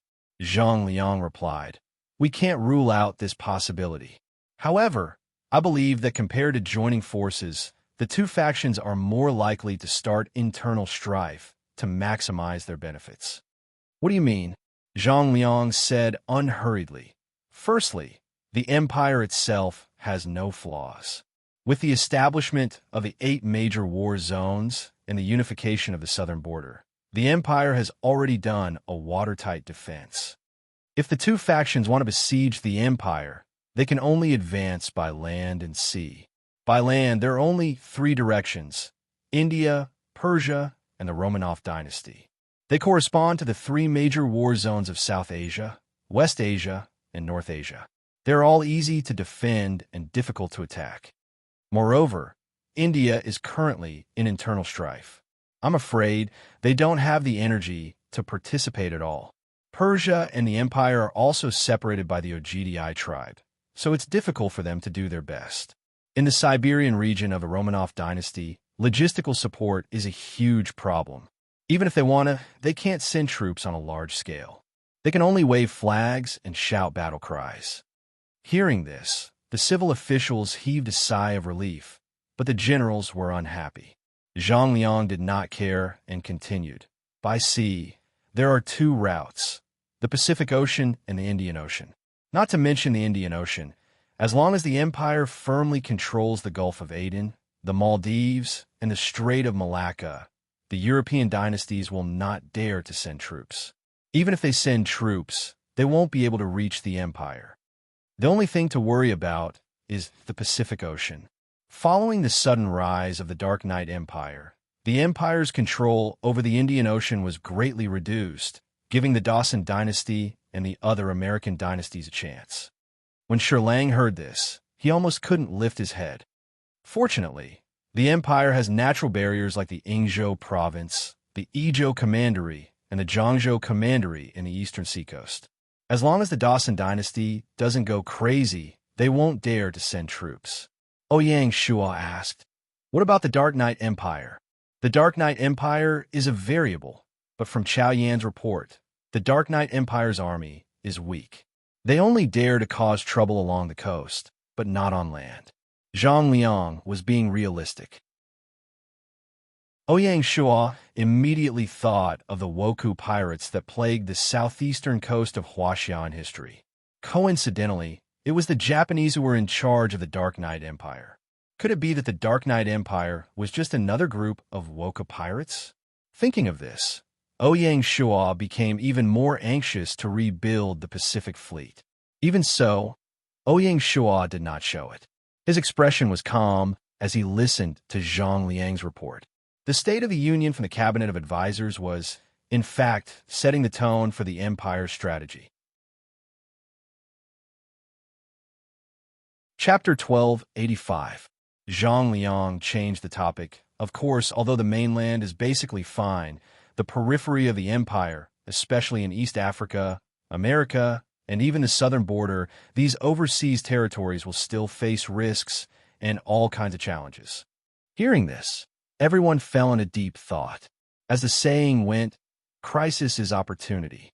Zhang Liang's subtext was suggesting that the empire focus on defense in the 8 years of Gaia and focus on expansion in Africa and America.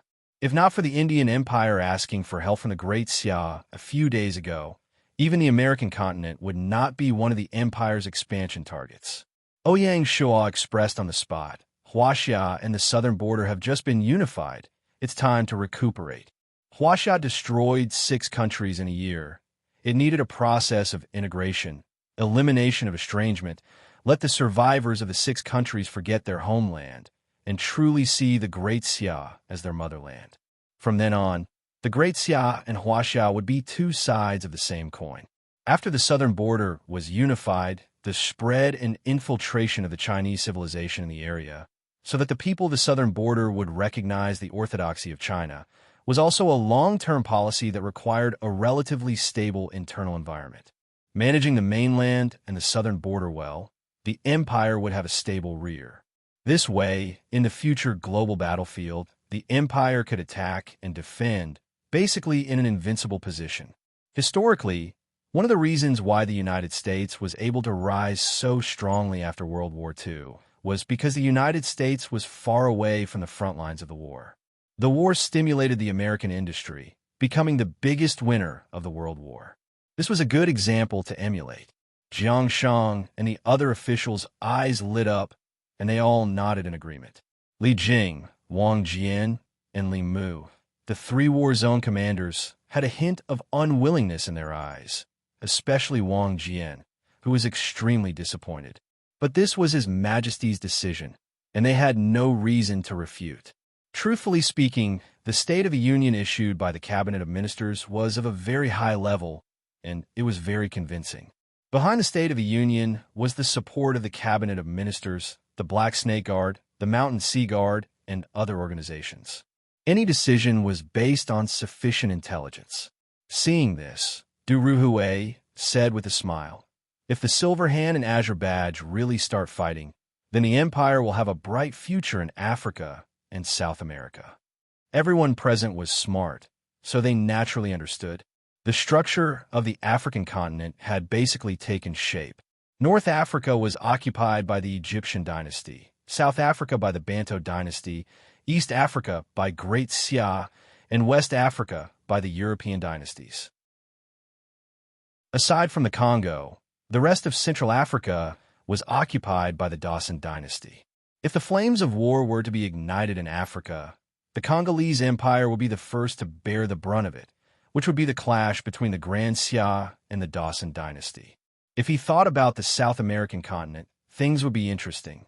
The direct confrontation between the Grand Sia and the Dawson dynasty occurred in the 8th year of Gaia. This was what Ouyang Shual had been hoping for all this time. The Dawson dynasty was the central pillar of the Silver Hand. If he wanted to disintegrate the Silver Hand, he would first have to destroy the Dawson dynasty. This was the main premise. So, we need to prepare early. Ouyang Shual looked at the generals on the right. This emperor has decided to immediately transfer the Hanoi army from the Nanyang Theater of Operations to the American Theater of Operations and rename it the North American Army. Wu Qi and Han Xian nodded in unison, clearly mentally prepared for this. With the unification of the southern border, although they still had to face the threat of the Dark Knight Empire, there was no longer a need to keep the 4 armies in the Southern Sea War Zone. The Dragon Stallion Army, the Halua Army, and the Southern Border Army were enough. The Dragon Stallion Army was stationed in the Hanoi and Hatao provinces, the Halua Army was stationed in the Luzon and Halua provinces, and the Southern Border Army was stationed in the Australian province. If not for the Dark Knight Empire's presence, it wouldn't be a problem to disband another army. The American Theater of Operations, however, needed to be strengthened. After transferring the American Army to the north, along with the stalwart Tiger Army and the Southern Border Army, the American Theater of Operations would transform from a framework into a powerful theater of operations that could stir up a storm in South America at any time. In addition, the Grand Sia had captured 1 million prisoners of war in the just-concluded Battle of Java. The Imperial Court had already decided to select 600,000 of them to form the Australian Construction Corps. The Australian Construction Corps would be stationed in the southern plains of the Australian province and would be responsible for developing the vast and sparsely populated Australian continent. At the same time, it would serve as a reserve force to defend against the Dark Knight Empire. The 5th Imperial Guard Corps' vice commander, Tang He, was promoted to commander. With Tang He's dedicated assistance, Lin Jing had basically completed his apprenticeship. The next step was to be tested in actual combat. Transferring Tang He to commander of the Australian Corps was a reward for Tang He. In addition, Tang He had the ability. After Zhang Liang finished his report, Ouyang Shual looked at Jiang Shang. The cabinet will give a simple explanation of the reorganization plan for the local government offices so that everyone will have a rough idea. Yes, sir. Jiang Shang cupped his fists and began to elaborate on the large-scale reorganization of the imperial court. The motivation for the reorganization was due to Gaia's newly launched map, Zeroing. It could be said that this was an adjustment made to adapt to the development of the game. It could be summed up in one sentence. Abolish the prefectural government offices. Excluding the protectorate, the local government offices in Great Sia were divided into 6 levels: province, county, prefecture, county, town, and village. Since the village level implemented the villagers' autonomy, it could be called a 5-level system. In the context of the map expanding by 10 times, such a setting was very necessary because the territory of the province was just too big. If not, there was no way to manage it. With the map zeroing, the territory would be greatly reduced. If the five-level system was implemented, it would be a little bloated and would be very disadvantageous to the imperial court's vertical management. In view of this, the cabinet suggested abolishing the prefectural government offices, which received Ouyang Shua's approval. This matter sounded simple, but if it were to be carried out, there would be a myriad of problems. According to the Great Xia's organizational structure, a province had 4 to 6 counties, and each county had 3 to 5 prefectures. Each prefecture had a number of counties, and the number was not fixed. As such, a province would have more than 10 to 30 prefectural government offices.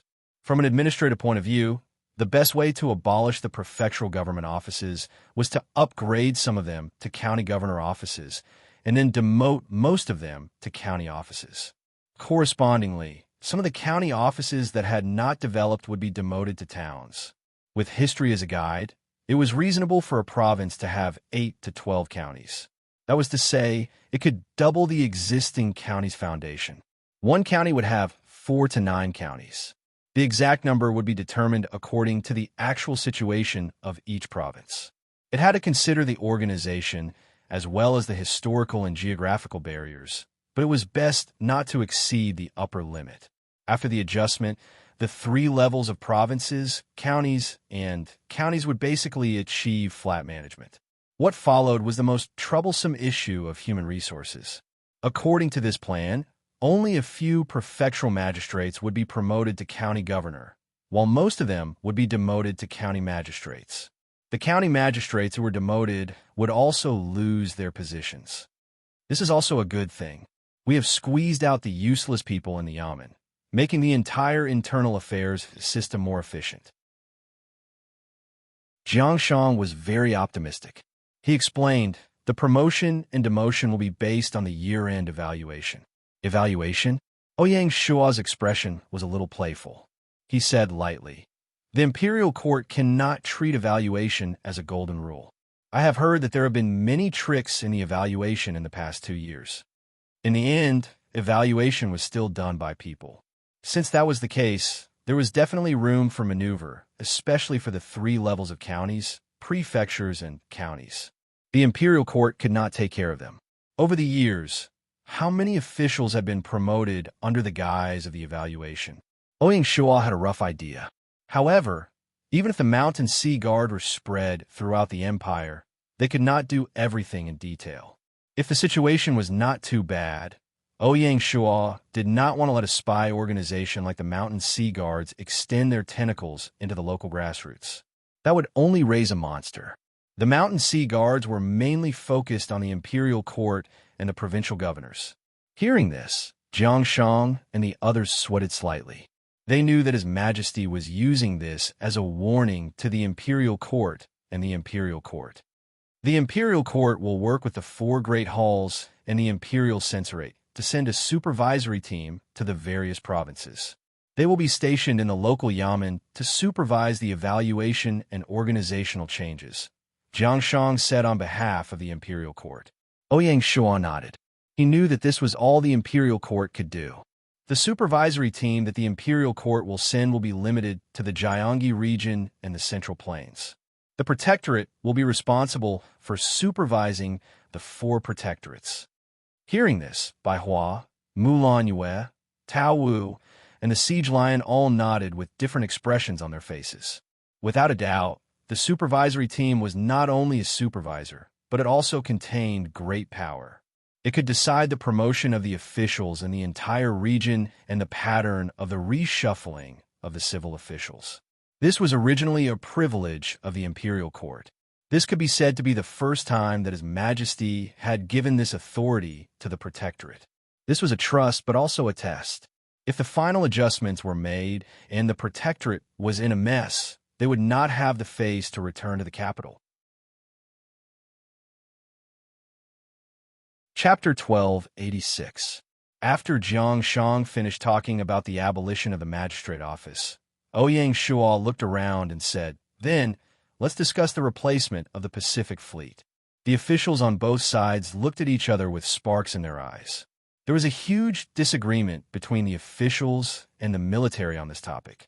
Both sides had not reached a consensus until the meeting. The cabinet's opinion was that the empire should look at the long term and rebuild its navy as the technology tree of the Second Revolution was unlocked. It should not be in a rush to build a large number of ironclad warships. Based on the ironclad warships, they had to be subdivided into battleships that were the main force, cruisers that were responsible for scouting and ocean patrol, destroyers that were responsible for alerting, escorting, and laying mines, frigates that were responsible for escorting the fleet, and submarines and other vessels. It was not an exaggeration to say that it was rebuilding the Navy, but would take a long time. It would not only change the fleet, but also the Navy. They had to train and familiarize themselves with the new warships. In the future, other than the Marine Corps, there would be no possibility of close combat. A conservative estimate was that even if the Empire concentrated its resources to rebuild the Pacific Fleet, it would still take 1.5 years, or even 2 years. And this was the result of Gaia's vague handling of industrial construction. The advantage was that the Pacific Fleet would not only be on par with the Dark Knight Fleet, but it would also be able to suppress the Dark Knight Fleet and regain control of the sea. Jiang Shang made it even more clear. As the technology tree of the Industrial Revolution is unlocked, the dynasties all over the world are on the same starting line. If the empire wants to maintain its current hegemony on the sea, it must have the courage to heal its wounds. The earlier we take this step, the earlier we could take the lead. The military naturally could not wait. They wanted to get back at the Dark Knight Fleet after being suppressed by them. They suggested investing a large amount of resources to build 6 to 8 ironclad warships in a short period of time. Zheng He said, "Losing control of the Pacific Ocean might cause a chain reaction that will challenge the empire's global maritime hegemony. It will also be a heavy blow to global trade. How can there be industrialization without the support of trade?" Zheng He retorted. Both sides had their own arguments, and no one could convince the other. Seeing that the two sides were in a deadlock, Bai Hua suddenly stood up and said, "The construction speed of ironclad warships is mainly limited by the empire's level of industrialization. My suggestion is for the empire to concentrate its resources and prioritize the development of a few cities while the empire is fully industrializing. That way, we can walk at the forefront of industrialization. For example, the Yangtze River Delta and the Pearl River Delta can be prioritized by the imperial court. This way, we can avoid blind construction and shorten the time it takes for the Pacific Fleet to take shape, striking a balance between the two." Bai Hua's suggestion made Ouyang Shua's eyes light up. In fact, industrialization didn't have high requirements for land. Otherwise, the British Empire wouldn't have conquered the world with just 3 islands. Japan and Korea were the typical representatives of small countries that were strong. Instead of blindly spreading industrialization throughout the empire, it would be better to concentrate their efforts on developing the coastal cities first, forming industrial clusters, and concentrating their efforts on great things. This suggestion is feasible. Ouyang Shua said, "The cabinet can study it and make Shan City in the Yangtze River Delta and Jinhai City in the Pearl River Delta as the first priority cities for industrialization. Its priority is even higher than the capital." Everyone was shocked by his words.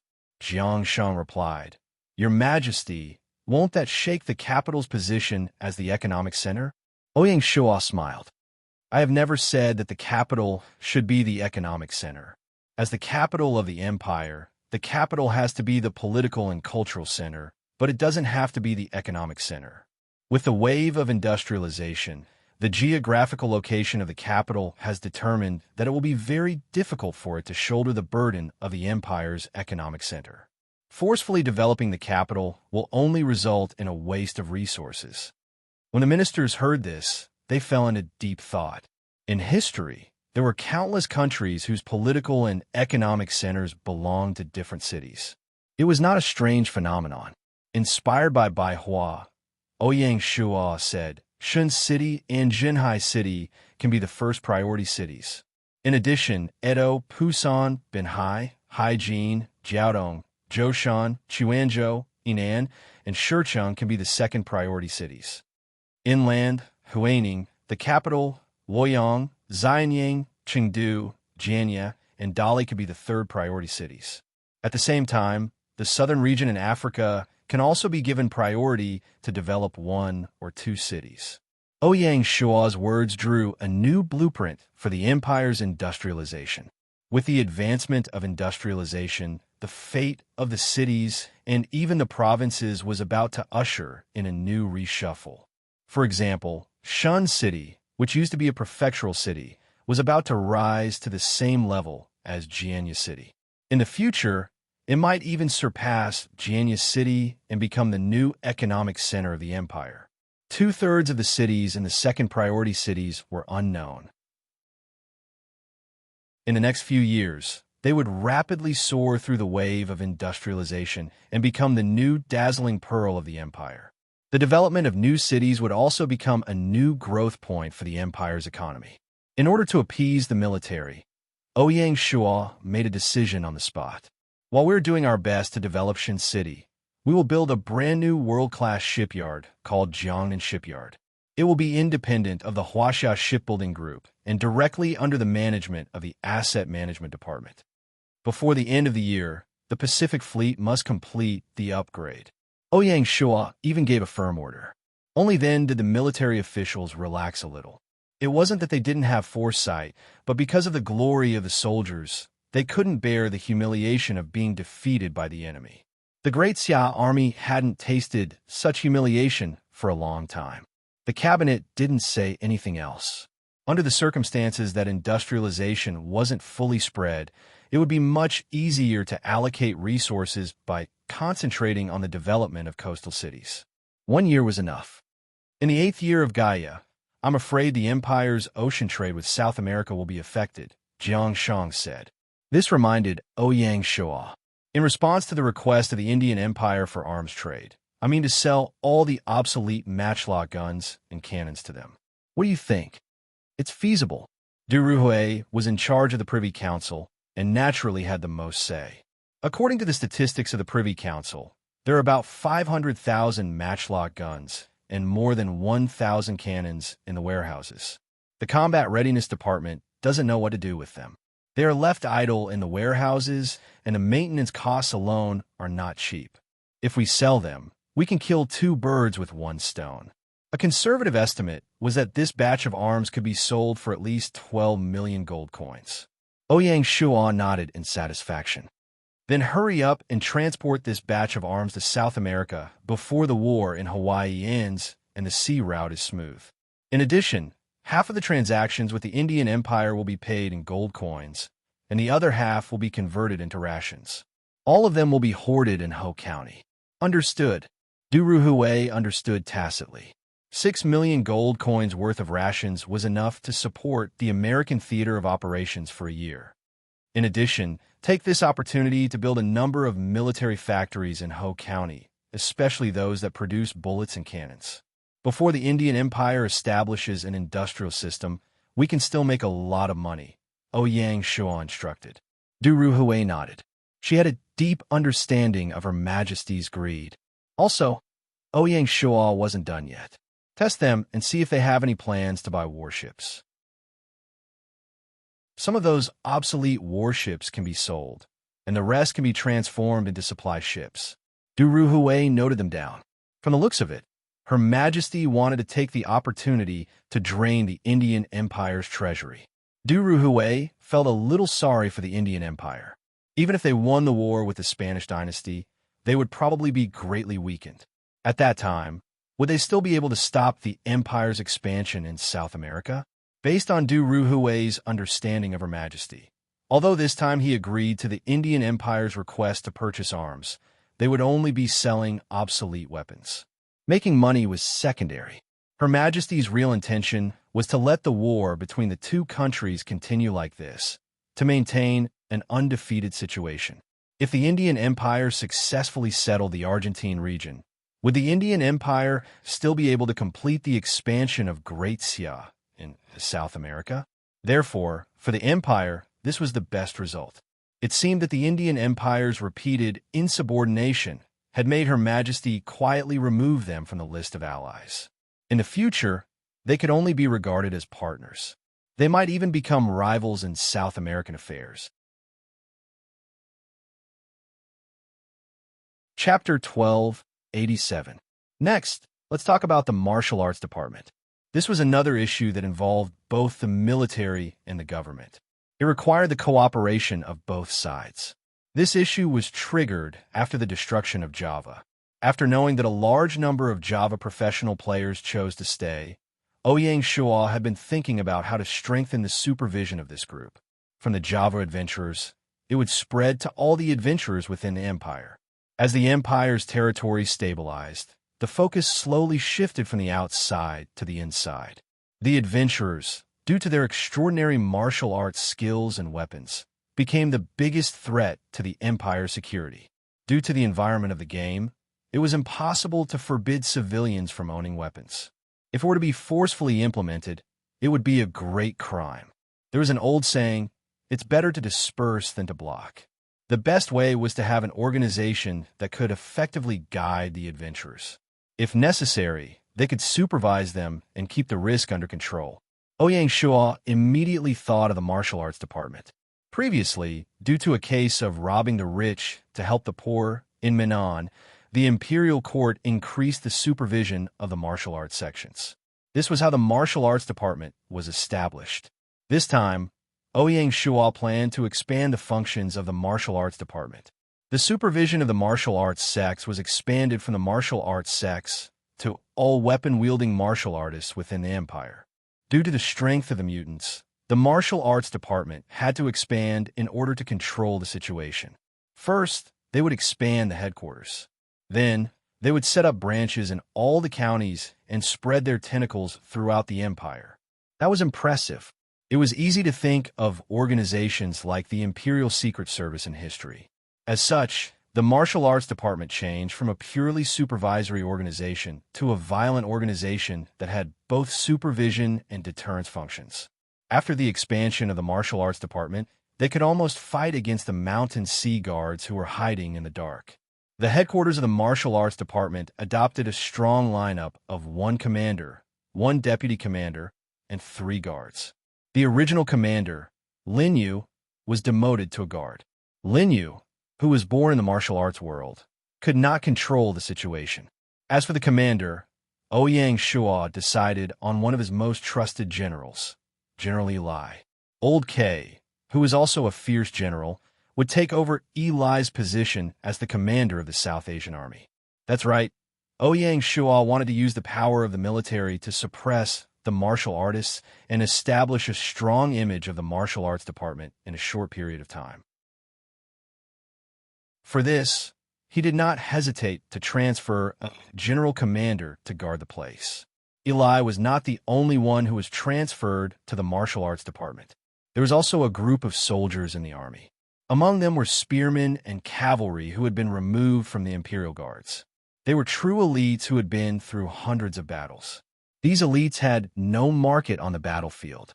They would be a pack of hungry wolves. The deputy commander of the martial arts division was transferred to the deputy commander of the Royal Forest Guards, Bloody Romance. As the #1 adventurer in China, Bloody Romance had a carefree personality and did not like to be tied down. Compared to the military, he preferred Jianghu. It was Blood Romance who applied for this transfer.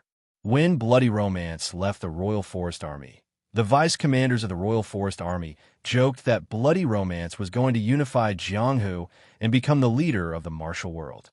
The goal that he couldn't achieve in the mercenary group was realized in the Imperial Court. Bloody Romance smiled, but said nothing. It was obvious that she liked her new position and was willing to give up her military post. As the former leader of the Bloodlust mercenaries and the #1 adventurer, Bloody Romance's appointment as the deputy commander of the martial arts department would undoubtedly have a strong deterrent effect on the Inhumans. Similarly, the martial arts department would select a batch of elites from the super guilds to enter the martial arts department. With this two-pronged approach, the status of the martial arts department was established.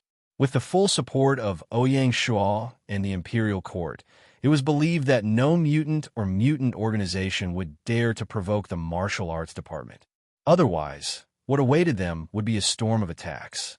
Merciless.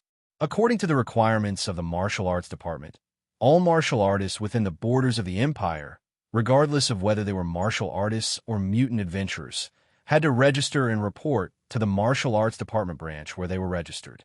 Apart from registering one's strength, even the weapons used had to be recorded in the register. Furthermore, they had to be marked with a special mark, which was equivalent to a gun license in society. According to the law, if a martial artist used an unregistered weapon without a special mark, it would be considered treason. The martial arts department could assist the internal affairs department to convict the martial artist. Thus, a certain amount of regulation was implemented on the weapons of the people. Of course, Ouyang Shuo was well versed in the art of combining strength and gentleness, as well as carrot and stick tactics. While the martial arts department was cracking down on unruly martial artists, they also provided many benefits to martial artists who follow the rules. First, the martial arts department's distribution could be used as a platform for martial artists to communicate with each other. Whether it was exchanging techniques or trading weapons, martial artists often lacked trust. If the martial arts department acted as a middleman, naturally, there would be no problems. It could even be said that the imperial court would regularly take out some weapons and armor to sell to martial artists. Second, they would organize competitions to promote new talents. Following Bloody Romance's suggestion, the martial arts department would organize a martial arts conference every year to compete for the title of Rookie of the Year, Strongest Swordsman/Swordsman of the Year, Sect of the Year, and other honorary titles. At the same time, they would provide generous rewards. Third, they would arbitrate disputes. When there was a conflict between martial artists, it would often be a clash of blades. If something went wrong, there would be casualties and the cost was too high. The martial arts department could act as an arbiter, either training or sparring to resolve disputes. Even disputes between sects could be arbitrated by the martial arts department. In this way, it could also protect the legitimate rights and interests of the weaker party. The above benefits were only the initial concept of the martial arts department. As the organization continued to operate, there would definitely be more and more services. In Ouyang Shuo's words, the martial arts department is both a regulatory organization and a service organization. I hope that the latter responsibility will become more and more important. This also meant that the martial artists would basically be tamed by the imperial court. The 4 topics were discussed for an entire day before it was announced to be over. The next day, Ouyang Shuo summoned the cabinet alone to discuss the establishment of some institutions in the imperial court. The first was a newspaper. As the Industrial Revolution progressed, the newspaper as a news carrier would become more and more important. It would also become easier for it to enter millions of households, and it would no longer be exclusive to the government. Recently, the imperial court decided to change the name of the previously established Shanghai Daily to the Empire Daily, making it the largest newspaper in the empire. Bai Xiaosheng, the leader of the Huaxian news industry, was appointed as the president of the Empire Daily.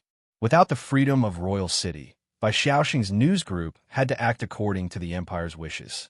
As long as Ouyang Shuo didn't say anything, Bai Xiaosheng would lose his job. Agreeing to become an official meant that he had found a way out.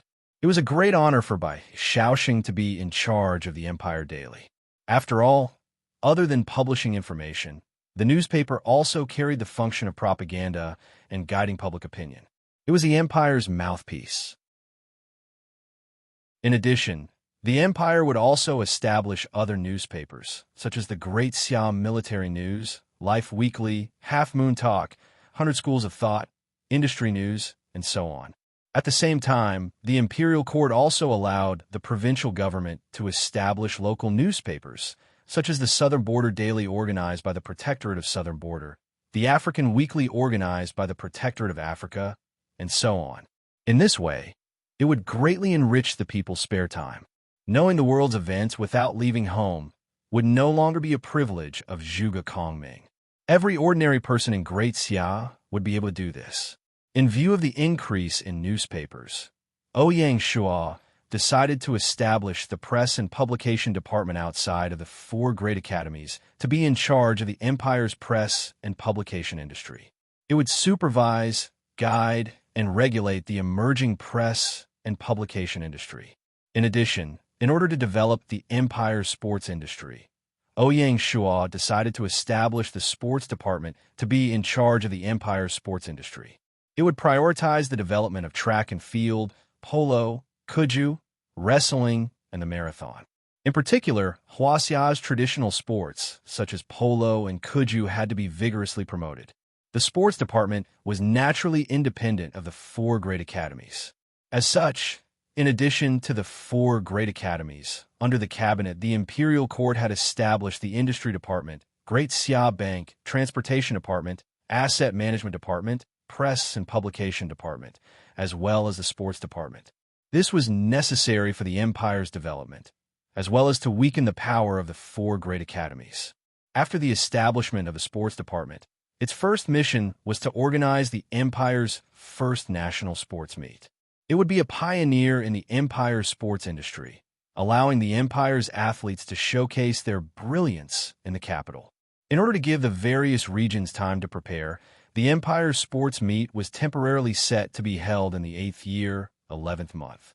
The establishment of the press and publication department and the sports department signified that Great Xia was gradually shedding the label of a feudal dynasty. It was advancing with the times and not being stuck in a rut. The impact of the Industrial Revolution on the empire would be across all industries and in all aspects. Since this trend could not be reversed, Ouyang Shua did not plan to be like a mantis trying to stop a chariot.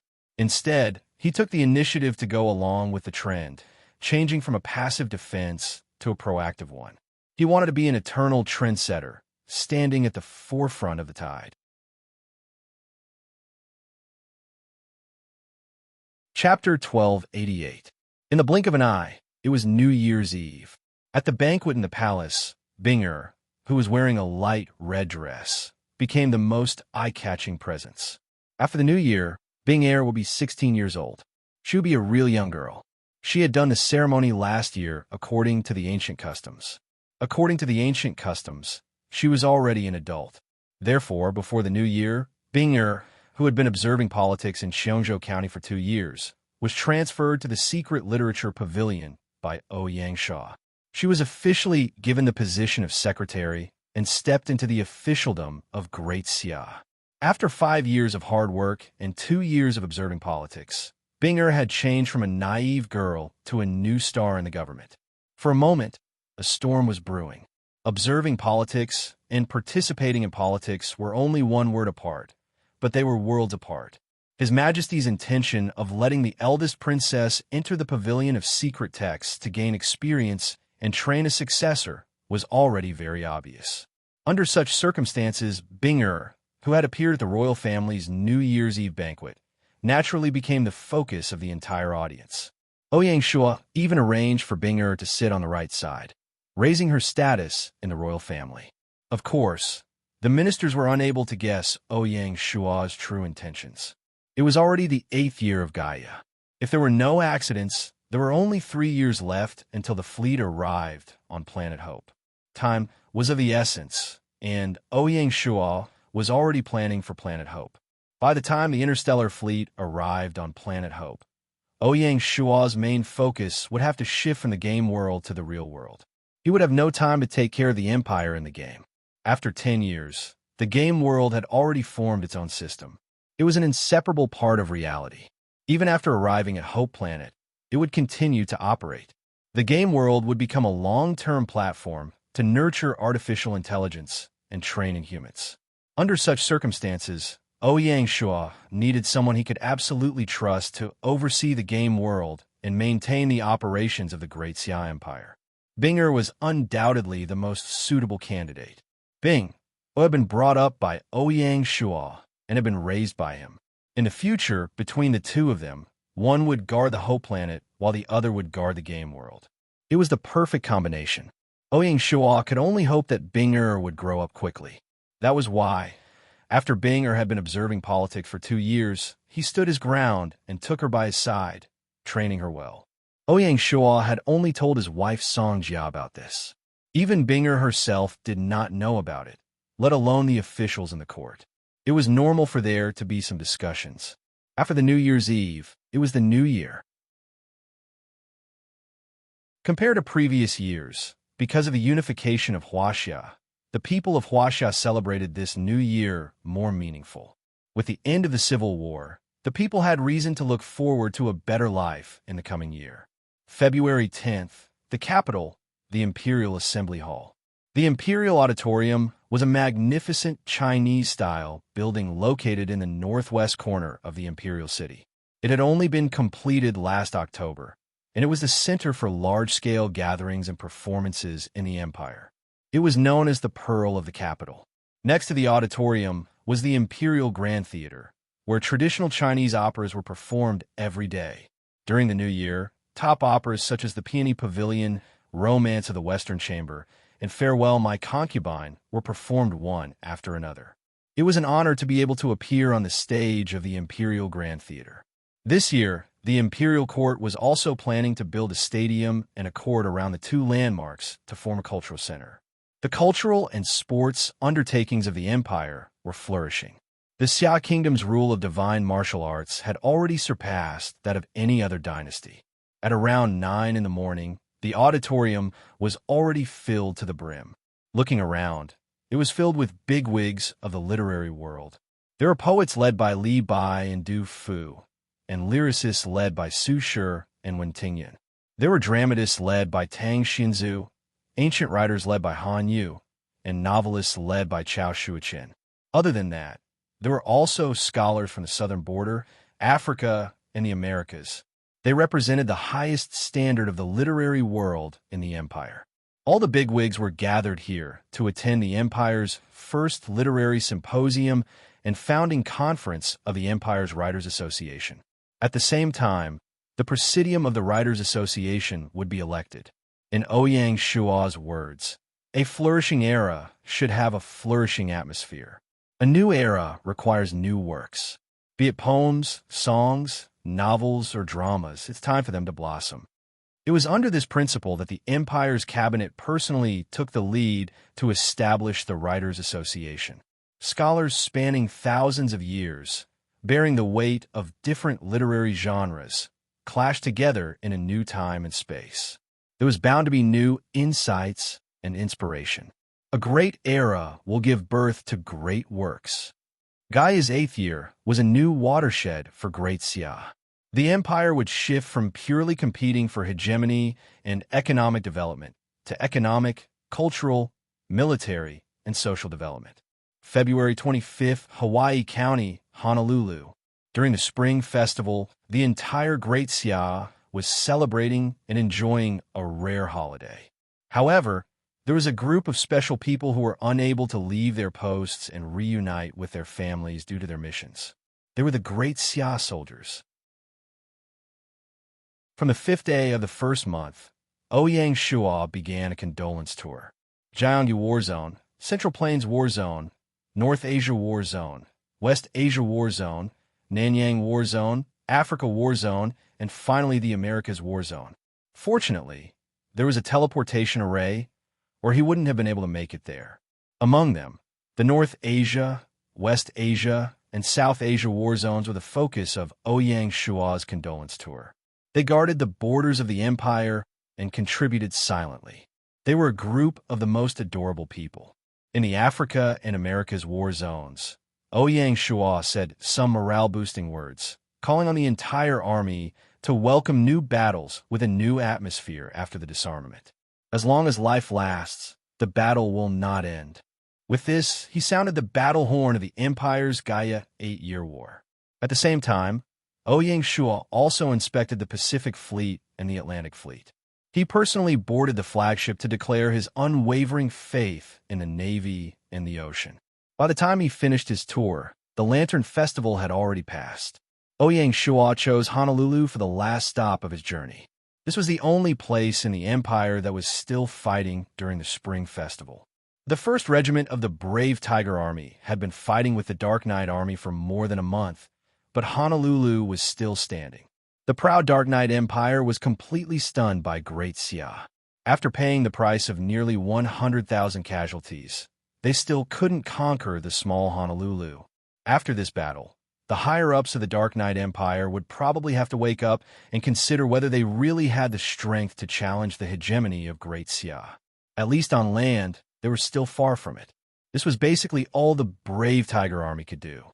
The rations and supplies in Honolulu had been depleted, and the army couldn't hold on any longer. On the contrary, the Dark Knight Army had a steady stream of supplies with the support of the mother continent. Under such circumstances, Ouyang Shuo arrived in Honolulu and prepared to personally bring his men home.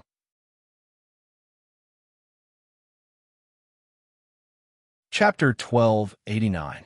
After a month of fierce fighting, Honolulu was now an empty city. The bustling streets of yesterday were now devoid of people, leaving only trash and dirty water on the ground. Broken doors swayed weakly in the wind, making creaking sounds. Only the faintly discernible sounds of cannon fire could be heard from the top of the city walls in the distance, proving that the city was still alive. Ouyang Shuo stepped out of the teleportation array and looked at the ruined city in front of him. A trace of emotion flashed in his eyes. As the saying goes, it's easy to build, but hard to destroy. It might take several years to build a city, but it only took a month to destroy it. It was the right strategy for the Empire to keep its territory away from the war. After a month of fierce fighting, there were less than 30,000 soldiers of the stalwart Tiger Army left in Honolulu. The rest had either died on the battlefield or were injured and sent to the rear through the teleportation array in advance for treatment. At about 3 in the afternoon, Ouyang Shuo took one last look at Honolulu before disappearing into the teleportation array with a group of soldiers. It was unknown when Ouyang Shuo would be able to set foot on this land again. In the blink of an eye, it was already the 8th year and 3rd month of Gaia. The snow and ice gradually melted, and the breath of spring blew in. The situation of the frozen world also became tense as the temperature gradually rose. The first to launch an attack was the Dawson Dynasty. Unexpectedly, the Dawson Dynasty did not launch an attack on the South American continent, nor did they have the intention to attack the Congo and Africa. Instead, they chose to start a war on the North American continent. Their target was the Maple Leaf Dynasty in the north. Historically, the two North American countries, the United States and Canada, shared weal and woe. Many times, due to geopolitical restrictions, Canada played the role of a vassal. The United States was Canada's bodyguard. The game world was completely different.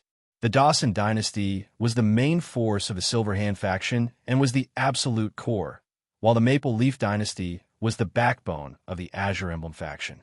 The two dynasties were born to oppose each other. As time entered the 8th year of Gaia, Ouyang Shuo was not the only one who felt the urgency. The two organizations also felt the same. Just as Zhang Liang had analyzed, the Xia dynasty was already invulnerable. No matter how hard the two organizations tried, they could not stop the rise of the Xia dynasty, let alone topple it. Under such circumstances, it was not surprising that the two organizations would start a war with each other in the last few years to maximize their own benefits. At the end of the day, the two of them were existences that opposed each other. It was only because of the appearance of Ouyang Shuo that the two organizations had a honeymoon period. Right now, the honeymoon period was over. Jack was the first to shed all pretense of cordiality. Apart from a strategic need, it was also because he saw Great Xia continuously expanding its influence and deterrence in the Asian continent. Jack had the intention to compete with Ouyang Shuo. The strategic goal of the Dawson Dynasty was very clear. It was to increase its global influence, while at the same time to unify the North American continent and stabilize its own backyard. Unifying North America was Jack Gaia's 8-year goal. The North American continent was divided into 3 parts. The northernmost part was the Maple Dynasty, the middle part was the Dawson Dynasty, and the northernmost part was the Maya Dynasty, which was also part of the Azure Emblem faction. The two Azure Badges dynasties were sandwiched between the Dawson Dynasty. But in terms of raw power, even if the Dawson Dynasty were to fight 1 against 2, they would still have the upper hand. From a strategic point of view, the Maya Dynasty was the most threatening to the Dawson Dynasty, not the Maple Dynasty. The reason was very simple. The lifeline of the Dawson Dynasty was the Mississippi River Basin. There was a saying that went, The one who gets the Mississippi River gets the United States. The one who gets the United States gets North America. In history, the United States originated from a colony on the eastern coast. It really rose to become a great power after crossing the Appalachian Mountains and entering the Mississippi River Basin. From this, one could see the importance of its strategic position. In the history of the United States, this magnificent westward expansion completely broke the global balance of power. This high-quality continent of resources was developed at an astonishing speed by the Americans and even destroyed. Countless Native Americans and bison were slaughtered. In the words of the Americans, "We slaughter everything that challenges our authority." This was the cowboy spirit, which later became the spirit of the United States. How ironic!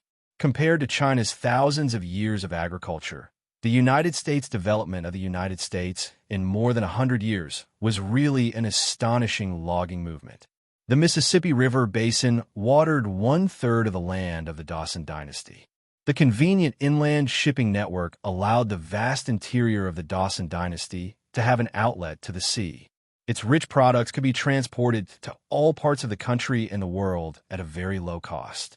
The strong agricultural production of the Dawson Dynasty was not only because of its vast territory, but also because of the convenience of transportation.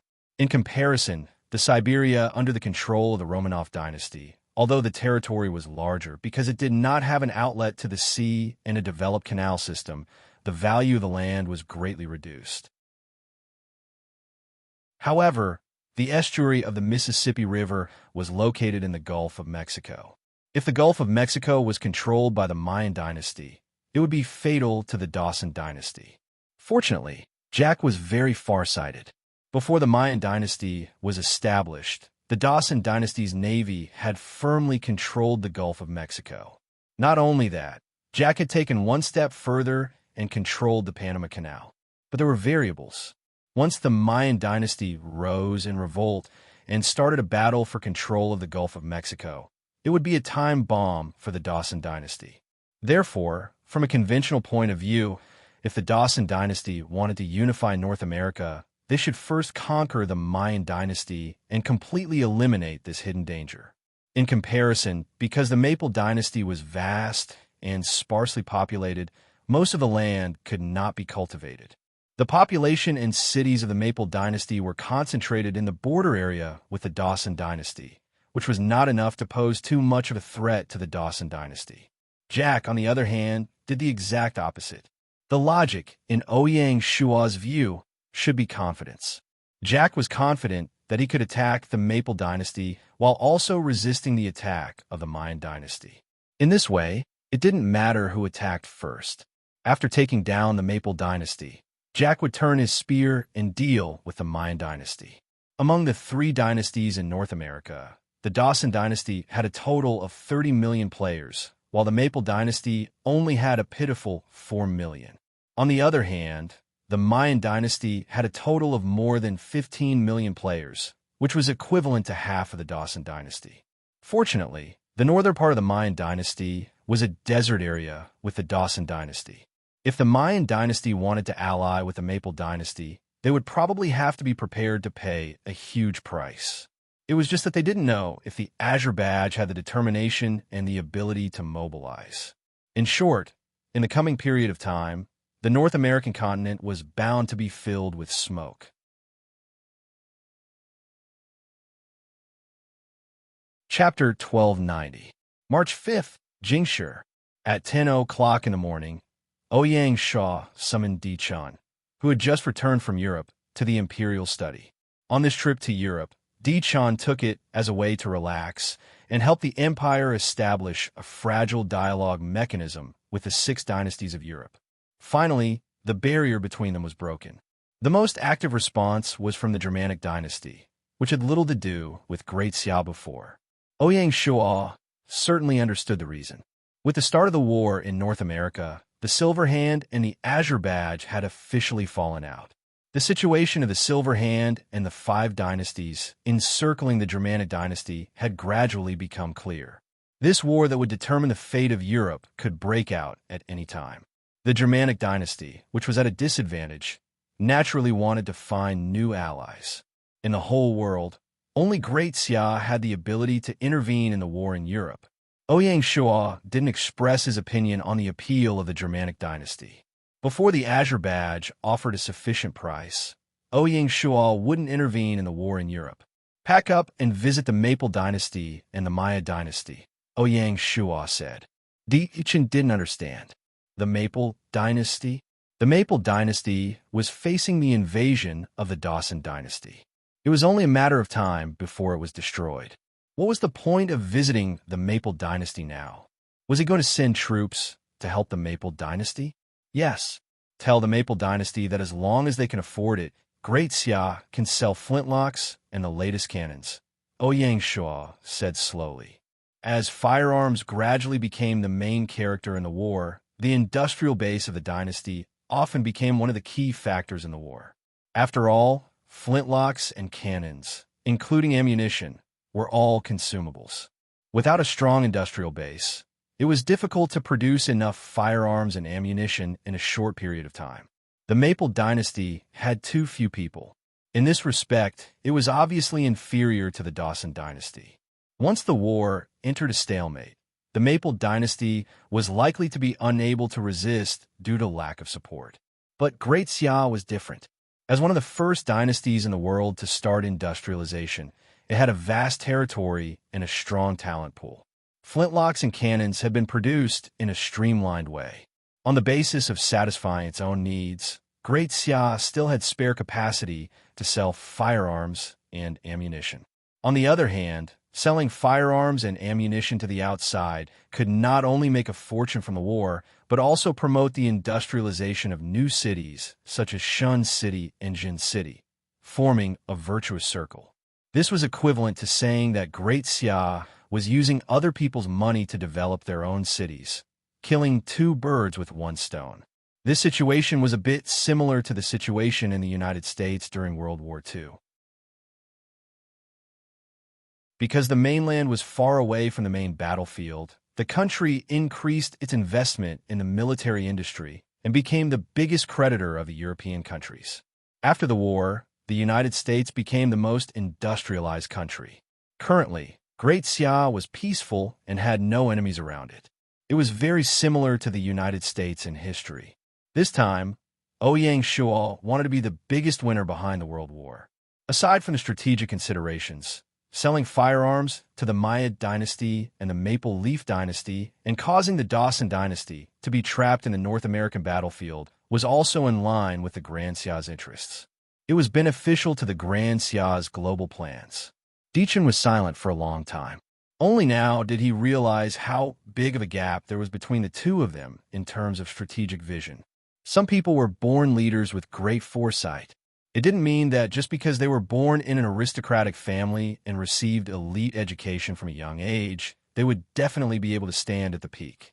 Elite education only gave them a relatively higher starting point, but it was not the end. At this moment, Ouyang Shua was already standing at the finish line. When he looked back, whether it was the elites of the aristocratic families or the heroes of the commoners, it actually made no difference to Ouyang Shua. Your Majesty, don't worry. I will set off tomorrow and make this happen as soon as possible. Dichen completely put away the thought of being on par with Ouyang Shua and began to work hard for the empire.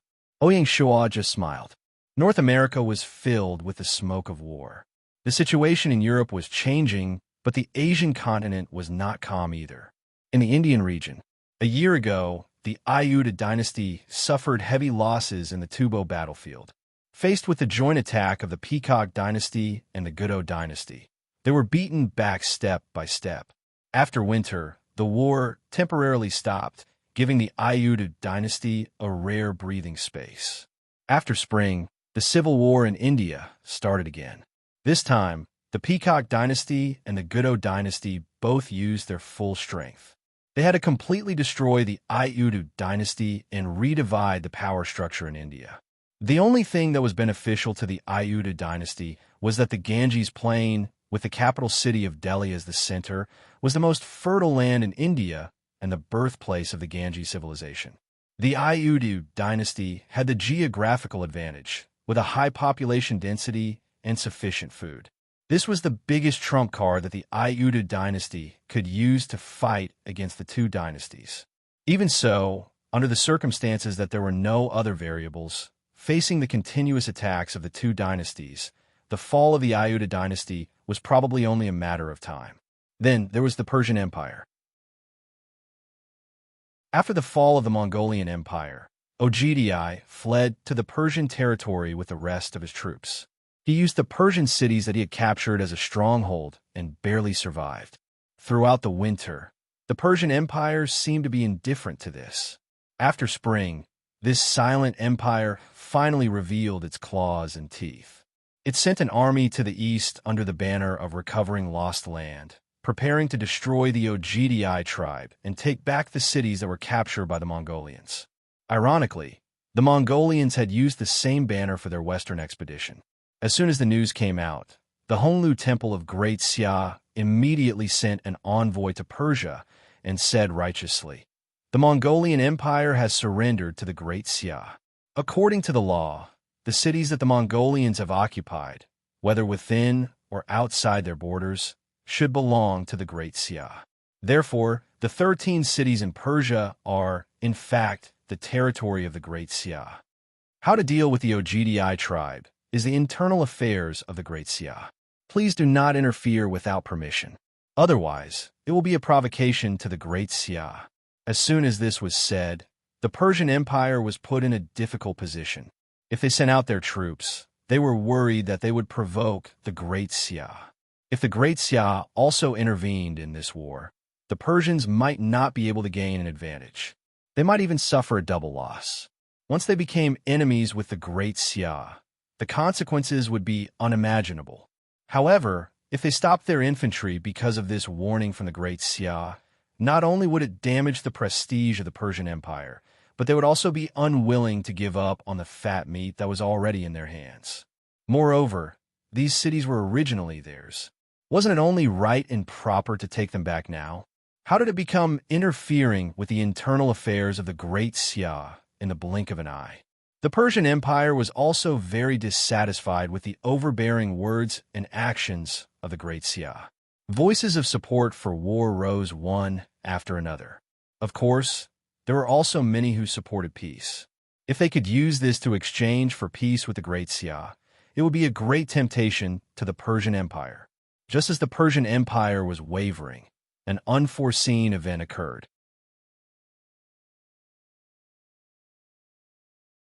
Chapter 1291.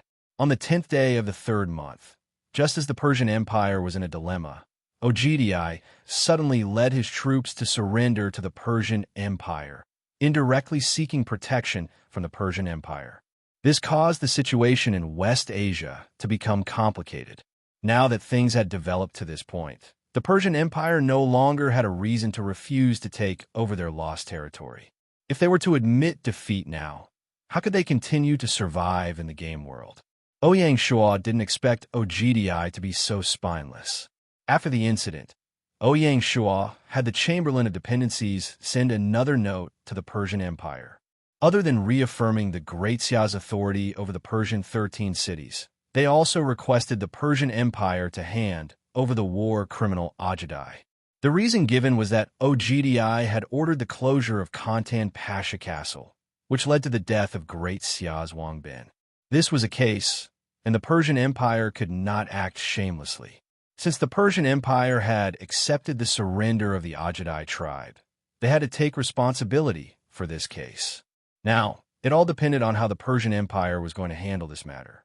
On March 15th, the tense European continent finally exploded. At 10 o'clock in the morning, the Gangder dynasty, the Gaulish dynasty, the Spanish dynasty, the Caesar dynasty, and the Romanov dynasty issued a joint statement. They formed an alliance and divided their forces into 3 groups to attack the Germanic dynasty. Needless to say, the Spanish army wanted to go on an expedition to Germany, but there was the Gallic dynasty in the way. The army of Gangder crossed the English Channel and landed in Gaul. After the armies of the 3 kingdoms met, they attacked the Germanic Empire from the Bode Plains. This lineup was somewhat similar to World War II in history. Apart from the battlefield in Europe, The atmosphere in West Africa had also become heavy because of the conflict between the six dynasties. Even the Central Africa, occupied by the Dawson dynasty, was preparing for war. The African continent seemed to be about to explode because of the European battlefield. That was the truth. Just as the war in Europe broke out in the African continent, the Egyptian dynasty and the Bantu dynasty, which belonged to the Azerbaijan's camp, immediately mobilized for war. The Bantu dynasty threatened Central Africa, while the Egyptian dynasty intimidated West Africa. Both dynasties were using their own methods to coordinate with the Germanic Empire in Europe, trying to reduce the pressure on the Germanic Empire. To put it bluntly, the Germanic dynasty was the true core of the Azure emblem. Once the Germanic dynasty was destroyed, the Azure emblem would not be able to recover. It was even possible that it would disintegrate.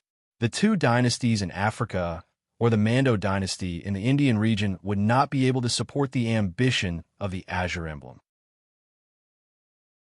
As for the Maple dynasty and the Maya dynasty, in the face of the Dawson dynasty, the odds were against them. Therefore, in the face of the Silver Hand's encirclement, Azure emblem was bound to fight to the death.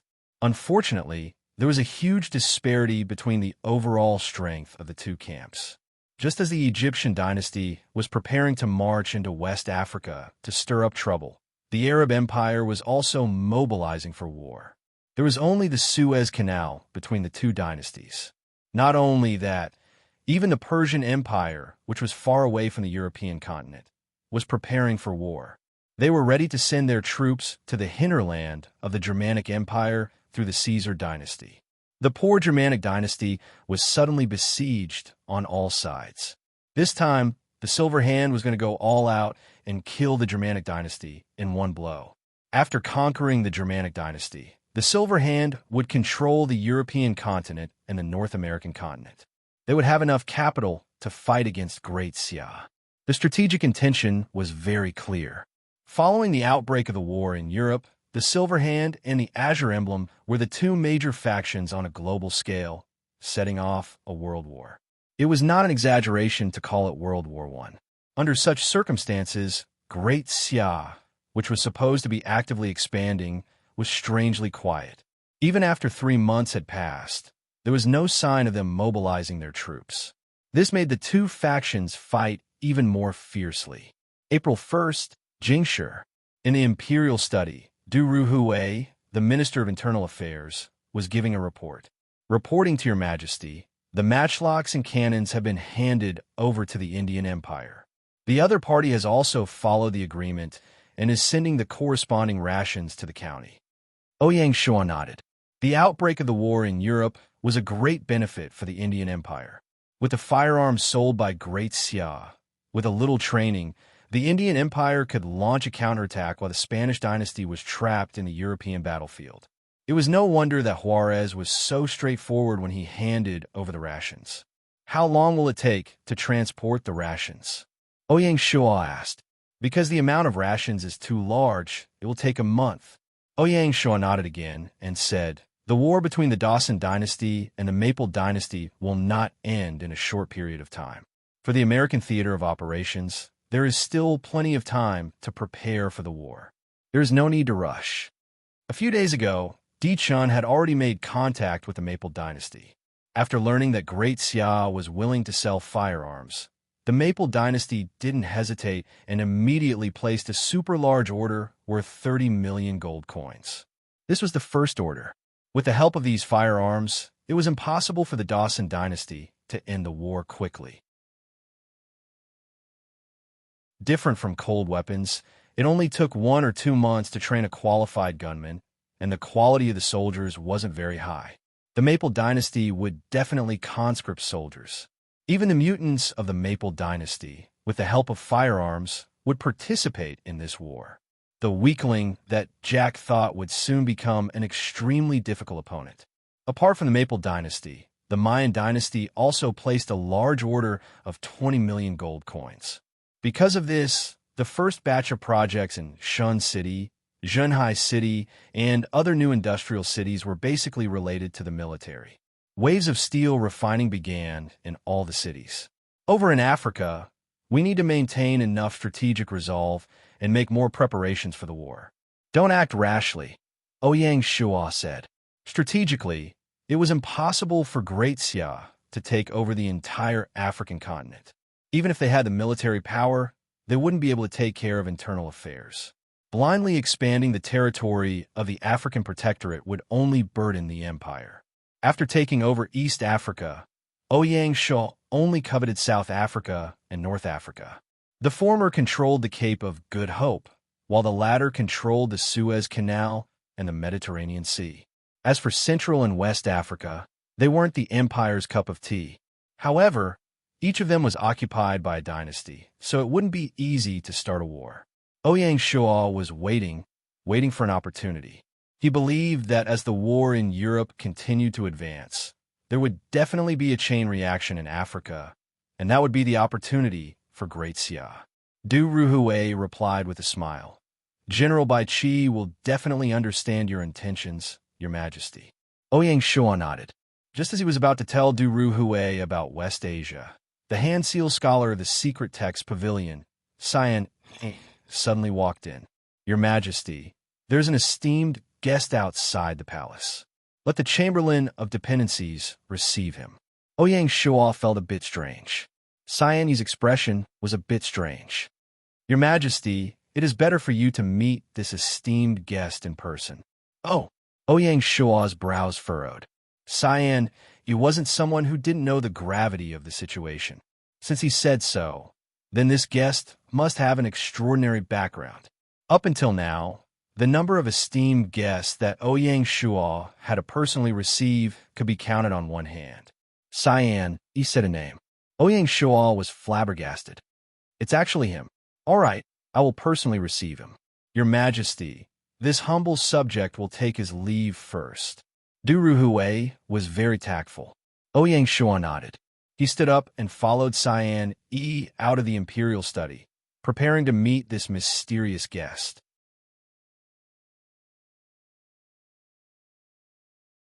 Chapter 1292. When Ouyang Shua walked into the living room, he saw an old man standing in front of a painting by Wang Shiji. Hearing the footsteps, the old man turned around. Old Chun. Ouyang Shua strode forward and took the initiative to hold the old man's hand. The person who came was the former Federation president. After the disintegration of the Federation, this old man completely disappeared from the eyes of the world. Although there were twists and turns in the cooperation between the two of them, and later they broke off the cooperation and no longer contacted each other, Ouyang Shua had always been in awe of this wise old man. Meeting like this, the old man was obviously very emotional, and for a moment, he didn't know how to address Ouyang Shua. Ouyang Shua was very considerate and took the initiative to lead old Chun to a seat and then let the maid serve tea. This was the second time the two of them had a face-to-face conversation, and the status of the two of them had been reversed. Facing the modest and reserved Ouyang Shua, Senior Chun couldn't bring himself to call him little friend anymore. Not to mention, he came with a mission this time. Old Chun came to be a lobbyist. Faced with the siege of the Silver Hand, the Azure Emblem fell into the biggest crisis since its establishment. Their strength was too scattered, and they couldn't compete with a veteran force like the Silver Hand. Previously, when the two camps urged them to join forces to check and balance the Great Xia, the Azure Emblem's attitude was actually more active. They knew that only by turning the conflict to the outside world could they obtain peace. Unfortunately, the growth of the Great Xia was completely beyond their expectations. The young and vigorous faction that had once subverted Old Chen's faction suffered a big setback, and their prestige in the Azure Emblem was declining day by day. Old Chen's faction showed signs of rising again. Unfortunately, Old Chen was already tired and was unwilling to intervene in the specific affairs of the Azure Emblem. This visit to the Great Xia was really unable to withstand the organization's coaxing and pestering, and he couldn't bear to see the Azure Emblem really fall. So Old Chen put down his old face and came to the capital to be a lobbyist. The first time he saw Ouyang Shua, Old Chen's confidence dropped by a lot. Compared to a few years ago, the man in front of him had become more modest and there was not a trace of sharpness to be seen. However, the occasional flash of his eyes was deep and frightening. Every raise of his hand, every movement was as smooth as flowing water, but it contained the power to topple mountains and overturn the seas. For Ouyang Shua, his youth was long gone. At the age of 30, he was at the most energetic and powerful period of his life. Along the way, all the difficulties and obstacles had turned into the dust of time and settled on his body. At this moment, Ouyang Shua was exuberant with vigor, yet extraordinarily calm. He was overbearing, yet had reason and evidence. He seemed gentle, but in reality, he was a very aggressive leader. The civil and military officials feared him and respected him from the bottom of their hearts, regarding him as their leader. Mulan Yue, Gu Xiuan, Sun Yanong, Chui Shaoxi, Zhou Haichun, and Yi Shihu, Nyoda, and the other ministers of the empire regarded Ouyang Shua as their teacher and considered themselves to be the disciple of the emperor. Facing such a legendary man, even someone as worldly as Old Chun felt a little pressured. There were many things that he couldn't say. Ouyang Shua was very calm. Since Old Chun has come, I'm sure you have something to ask. If there's anything you want to say, there's no harm in saying it. Old Man Chun nodded. He no longer had this kind of ability. A world war has broken out, but Great Xia hasn't made any moves. Could it be that they're planning to sit on the mountain and watch the tigers fight? This was a test. Many people dream of sitting on the mountain and watching the tigers fight. What's wrong with that? Ouyang Shua didn't fall into the trap. Old Chun followed up. Sitting on a mountain and watching the tigers fight is indeed relaxing. But when one tiger is destroyed and the other is stronger, isn't Great Xia afraid of being hurt by the tiger? Great Xia has an impenetrable defense. It can't be hurt. Ouyang Shua didn't budge. The atmosphere froze, and the warmth just now disappeared without a trace. Seeing this, Old Chun sighed in his heart. Ouyang Shua is no longer the Ouyang Shua of the past. This emperor was all about the interests of Great Xia, and it was impossible for him to be selfish. The only thing that could move Ouyang Shua was benefits. Can Great Xia intervene in the war in Europe? Old Chun didn't beat around the bush. We are separated from Europe by the Persian Empire. There's no reason for us to participate in the war. You do. Old Chun's gaze was threatening. Don't forget that Great Xia's Morocco province was taken by the Silver Hand. Now, it's a province of the Spanish Empire. This is the best opportunity for Great Xia to recover our lost land. Ouyang Shua smiled. Seeing this, Old Chun shook his head helplessly. Both of them were extremely intelligent people. Of course, they understood that the current Morocco province was of little value to Great Xia. Even if they took it, it would be difficult to defend as an enclave. Not to mention Europe. Just in the African continent, the Morocco province was facing the threat of the Egyptian Empire in West Africa. Since Old Chun came personally, Ouyang Shua still had to give him some face. He couldn't be stingy and revealed a little. We will definitely take revenge for Morocco, but what we want is definitely not just a province. Old Chun was shocked and asked, Great Xia is preparing to make a move against the Spanish Empire? If that was the case, then it could be considered as helping the Germanic Empire out of trouble. Ouyang Shua shook his head. I want the whole of North Africa. Old Chun was speechless. North Africa was the territory of the Azure Emblem Camp, the Egyptian Empire. Wasn't Great Xia taking advantage of the situation? Your request is too much. The Azure Emblem can't accept it. Old Chun rejected. Ouyang Shua was very confident, giving up North Africa to protect the Germanic Empire. This deal is very worthwhile. What do you mean? Once Great Xia takes over North Africa, the Arab Empire will naturally stop. The Caesar Empire and Great Xia have long been enemies. With the Caesar Empire's character, with only a sea separating them, how can they concentrate on the European battlefield? Old Chun's eyebrows moved. This meant that Great Xia would take on two opponents. Ouyang Shua continued. If we give up North Africa, the Egyptian Empire can attack the Spanish Empire and get rid of another opponent. The Germanic Empire can fight one against three. They still have a chance of winning. This is not enough. Old Chen didn't agree. Of course, without the Spanish Empire and the Caesar Empire, the situation of the Germanic Empire would be greatly improved. However, the Romanov dynasty alone was enough to overwhelm the Germanic dynasty. Great Xia can also come forward to restrain the Persian Empire. We still have a debt with Persia. Ouyang Shua added another bargaining chip. Old Chen was a little moved, but he was still not satisfied. Seeing this, Ouyang Shua revealed a trace of a playful smile. Old Chen, I respect you. That's why I'm talking to you. In fact, Great Xia has millions of elites in East Africa. We can also take some things ourselves. Old Chen's heart sank to the bottom. That's right, strictly speaking, not only were Great Xia and the Azure Emblem not allies, they were enemies. If Great Xia sent troops to Egypt at this time, wouldn't it be one disaster after another for the Azure Emblem? Only then did Old Chen realize that against Great Xia, he actually didn't have a single bargaining chip.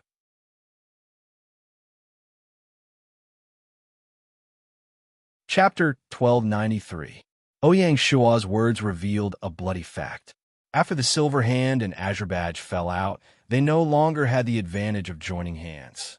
No matter which side it was, in fact, they had no capital to negotiate with Great Xia, especially Azure Badge, which was in a weak position. Elder Chun was a very resilient person. Since he had agreed to be a lobbyist for the organization, he would not give up easily. If Great Xia is willing to come forward to restrain the Romanov dynasty, then ceding Egypt is not impossible. Ouyang Shua shook his head decisively. The Romanov dynasty's far east region is sparsely populated, and the climate is harsh. The Great Xia army does not have the confidence to restrain the Romanov dynasty. The military and political conference before the new year had already decided that there would be no war in the North Asian theater of operations this year. How could Ouyang Shua change the empire's established strategy just because of Azure Badge's request? Of course, Ouyang Shua actually had ambitions for the Siberian region. Not only was he ambitious, but he was also determined to win. For no other reason than the fact that Siberia was extremely rich in oil, coal, and natural gas. With the outbreak of the Second Industrial Revolution, oil, an important industrial energy source, would once again return to the center of the world stage and become one of the keys to determining the fate of a country. How to ensure the empire's energy security had naturally been put on Ouyang Shua's agenda. The Siberian region was one of the main areas that Ouyang Shua coveted. If he could take over Siberia, then the empire's energy problem would basically be solved by more than half. In the future, he could basically sit back and relax with a foot in the Persian Gulf. Ouyang Shua had a plan, and the others were not fools. The biggest difference between the game world and history was that the existing dynasties did not have much difference in the process of the Industrial Revolution. Take the Middle East region as an example. Whether it was the Persian Empire, the Arab Empire, or even the Egyptian dynasty, there was no qualitative difference in the level of industrialization with Great Xia. In history, the great powers, such as Britain and the United States, attempted to use their superiority in science and technology to establish military superiority. This approach of using the Middle East region as their own oil depot was absolutely impossible to achieve. Ouyang Shua had reason to believe that whether it was the Persian Empire or the Arab Empire, they would tightly hold on to their own oil barrels to become the empire's biggest trump card in the rise of the world. Instead of being a bunch of fake local tycoons that could be trampled on by others like in history. What made Ouyang Shua feel more urgency was that whether it was the Romanov dynasty, the Persian Empire, or the Arab Empire, they were all in the Silver Hands camp. Once the oil resources were monopolized by the Silver Hand, Great Xia would suffer in the future. The situation was urgent, but Ouyang Shua would not panic. Right now, the Silver Hand and the Azure Emblem were fighting each other, which was the best opportunity for Great Xia to fish in troubled waters. Letting the Romanov dynasty be trapped in the European battlefield was in line with the interests of Great Xia. But this didn't mean that Ouyang Shua would help Azure Badge unconditionally. How to balance the two was Ouyang Shua's biggest test. At least now was not the time for Great Xia to attack the Romanov dynasty.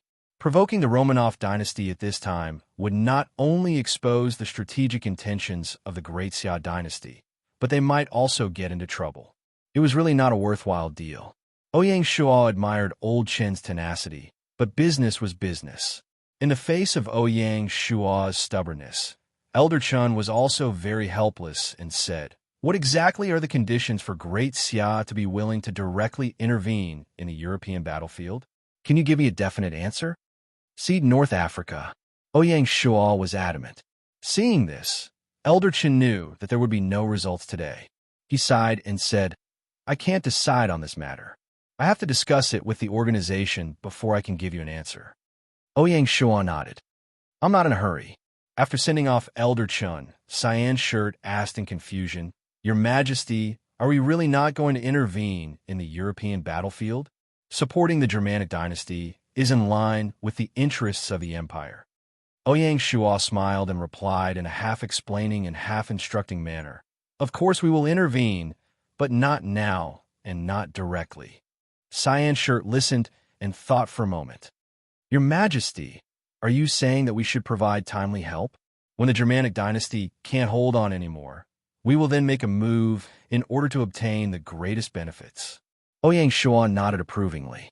As expected of one of the three female Zhuge's sisters, her comprehension was very high.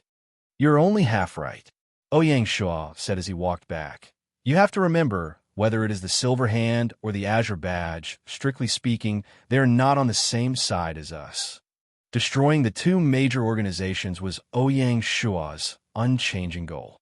The two major organizations will not relax their vigilance against us just because of internal strife. Once we brazenly intervene in the European battlefield, they may even join forces again and attack us. Cyan Shirt nodded and said with certainty, "There are no eternal enemies, only eternal interests." That's the logic. Ouyang Shuo simply sat down on a bench in the corridor and looked at the blooming crabapple flowers outside the corridor. He said leisurely, "So, in the early stages of the war, what we have to do is to patiently hide behind the scenes. It is best if they can't sense our existence and let them kill each other. When the war reaches a stalemate and the two sides fight with anger, it will not be easy to shake hands. At that time, it will be our opportunity." Cyan Shirt nodded vigorously and looked at Ouyang Shuo with eyes full of worship. Who would have thought that this cold woman in the eyes of outsiders, the high and mighty Palm Seal scholar of the secret text pavilion, the trusted minister of His Majesty, was actually a little fangirl? "Then, Your Majesty, will Elder Chen agree to your conditions?" Cyan Shirt asked. "Yes, because they have no other choice." Ouyang Shuo stood up and disappeared at the end of the corridor. His tall and straight figure gave people a sense of strength. Cyan Shirt saw him and quickly chased after him. The huge corridor returned to silence. Only the crabapple flowers were still blooming.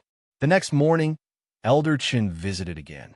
Just as Ouyang Shuo had expected, the azure emblem, which had been forced into a desperate situation, had no other choice and finally accepted Ouyang Shuo's conditions, ceding the Egyptian empire.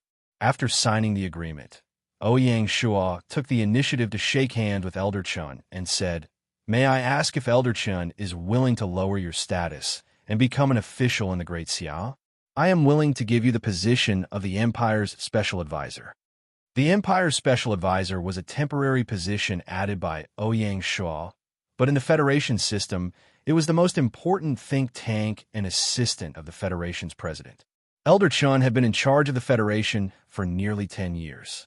Not only did he know the Federation's operating system like the back of his hand, but his network was also something that Ouyang Shuo could only look up to. Coupled with Elder Chen's political wisdom, everything was something that Ouyang Shuo urgently needed. If Elder Chen was willing to take up this position, it would be a great reinforcement for the Great Xia. Its value was even higher than adding a cabinet elder. The only difficulty was whether the azure emblem would let him go or not, and whether Elder Chen was willing. After all, not everyone could adapt to being demoted from the Federation president to an advisor. It was mainly the latter. According to the information that Ouyang Shuo had grasped, Even if the young and strong faction within the Azure Emblem was declining, it was actually very difficult for Elder Chun to return to the core. Otherwise, he wouldn't have been sent here as a lobbyist. The conditions that Ouyang Shua proposed yesterday, Elder Chun couldn't make a decision on the spot.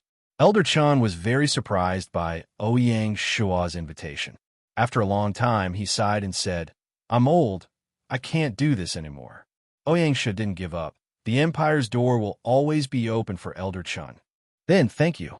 However, he didn't say anything definite.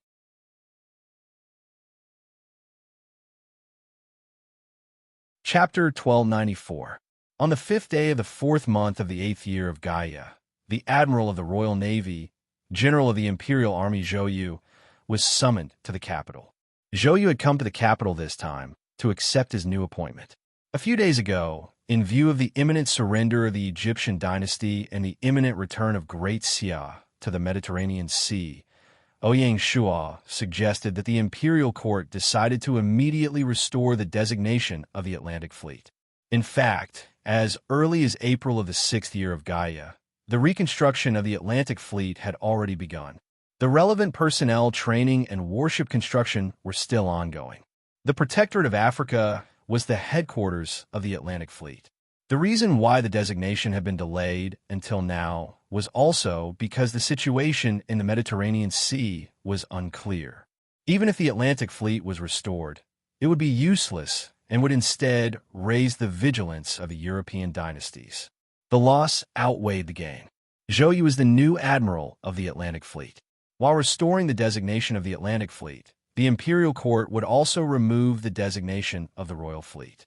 The Royal Fleet would be integrated into the Atlantic Fleet as a whole, becoming the first formation of the Atlantic Fleet.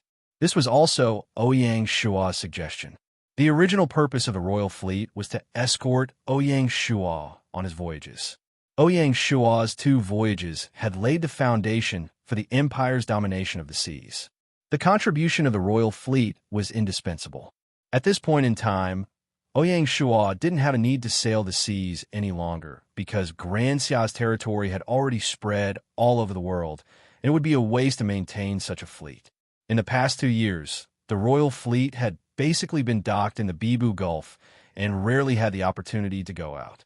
Merging the Royal Fleet into the Atlantic Fleet would not only save the expenses of the Imperial Court, but it would also provide the Atlantic Fleet with a core formation, which would be very beneficial to increasing the strength of the Atlantic Fleet. As such, the Great Xia Navy maintained its 5 major fleets. The 3 major ocean-going fleets operated independently, while the 2 coastal fleets belonged to the Central Plains and Nanyang war zones respectively. The structure of the Navy was stabilizing. Apart from the Mediterranean Sea, the Atlantic Fleet's defensive area would mainly be active in the Atlantic Ocean in the future, including the South American region in the west and the Moroccan region in the east. South America, in particular, would become an important defense area for the Atlantic Fleet in the future. The flagship of the Atlantic Fleet was named Alvaro to commemorate the former admiral who had died in battle. This was also a kind of inheritance. This transfer was also a platform for Zhou Yu to display his talents. After accepting the appointment, Zhou Yu would lead the former royal fleet to cross the Indian Ocean and head for Africa. He would rendezvous with the other 4 fleets and re-establish the name of the Atlantic Fleet. The first battle was to seize control of the Mediterranean Sea. After sending Zhou Yu off, Ouyang Shua began to read through the memorials. After the opening of the Yamen, the imperial court began to execute the important matters that had been decided by the military and political conference a year ago. In the past March, the Press and Publication Bureau and the Sports Bureau had been established. All kinds of newspapers and magazines sprang up like mushrooms after a spring rain, greatly enriching the lives of the common people. Subscribing to newspapers had become the new trend of urban culture. Faced with this kind of new thing, the Press and Publication Bureau's supervision standards were relatively strict. They demanded that the newspapers were not allowed to discuss national affairs, promote vulgar culture, etc.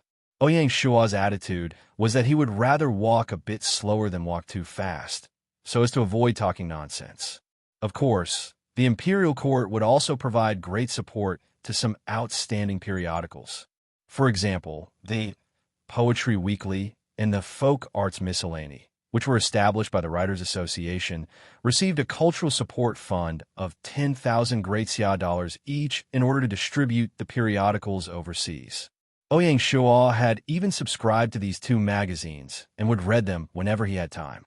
The people below could also see that His Majesty spared no effort in promoting traditional Chinese culture. As the saying goes, whatever is good at the top, those at the bottom must be even worse.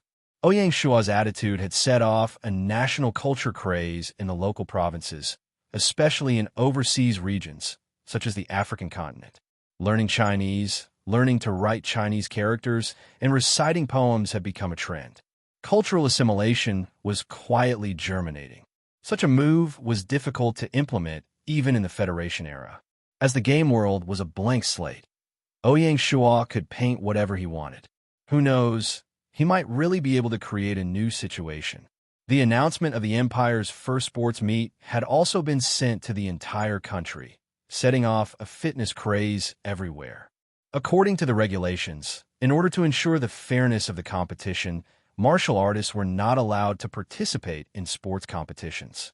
Ouyang Shuo wanted the entire nation to be fit, to promote the spirit of sports competition, and not to let martial artists show off. The stage for martial artists should be the annual martial arts conference held by the martial arts department. Before the Empire's sports meet, each province would hold a local sports meet around June. First, it was to promote this new thing, and at the same time, it was to select outstanding athletes to participate in the national games. For this reason, the newly established Sports Bureau recruited a large number of professionals who had been in the sports industry in the real world to guide the formulation of the competition rules and to train professional referees and other professionals. The Sports Bureau at the provincial level also followed suit, which solved the employment problem of a lot of mutants. Because it was established in a hurry, there were bound to be loopholes. Ouyang Shuo was not worried, however. As long as it was put into operation, he could clean up the parasites and regulate the industry. In addition, after deciding to give priority to the development of the coastal cities, such as Shun City and Jinhai City, the imperial court began to increase their support to these cities. Other than financial allocations, they also gave preferential policies to attract talents. The industrialization of the empire was moving on a different path than before. The coastal cities would burst forth with power that would attract the attention of the world and become the new engine of the empire's economy. The downsizing of the government offices was also carried out in an orderly manner. At the same time, the government offices at all levels would recruit a new batch of professional officials. Of course, the targets were also the mutants in order to improve the professionalism of the government offices at all levels. Of course, the recruitment of the mutants was only a temporary solution. Ouyang Shuo's strategy was to start education for all as soon as possible while paying attention to the construction of universities. He would kick out private schools, family schools, and other institutions and establish a bottom-up education system. Primary schools, middle schools, and universities would all be taken care of. Let all children of suitable age enjoy free, compulsory education. This was Ouyang Shuo's promise. Just as a wise old man said, education is the foundation of a century's plan. Gaia could impart knowledge to NPCs, but it could not replace the territory to establish a modern education system. In the past 7 years of Gaia, education expenditure accounted for 55% of the empire's gross domestic product, GDP. This year, this figure was raised to 6%. It showed how much importance Ouyang Shuo placed on education. Ouyang Shuo's ambition for education did not stop there. He hoped that in the near future, when he reached Hope Planet, the NPC children would be like the mutant children sitting in the same classroom in this virtual world. From then on, there would be no distinction between humans and natives. It had to be said that such ambition contained Ouyang Shuo's shocking schemes that no one knew about. It was also the biggest conspiracy that Ouyang Shuo had ever laid. Ouyang Shuo was very clear. Although the mutants were gradually integrating into Great Xia and had a certain level of recognition for the empire. However, to these people who grew up in the Federation era, their minds were filled with democracy and freedom. They would never recognize Ouyang Shua's rule, not to mention to continue this rule from generation to generation. If not for Great Xia controlling their distribution rights on Hope Planet, they would not be behaving now. The Chinese elite's attempts to recruit Ouyang Shua were full of excuses, and they even wanted to divide Ouyang Shua's authority. This was an obvious sign. This was enough to make Ouyang Shua vigilant.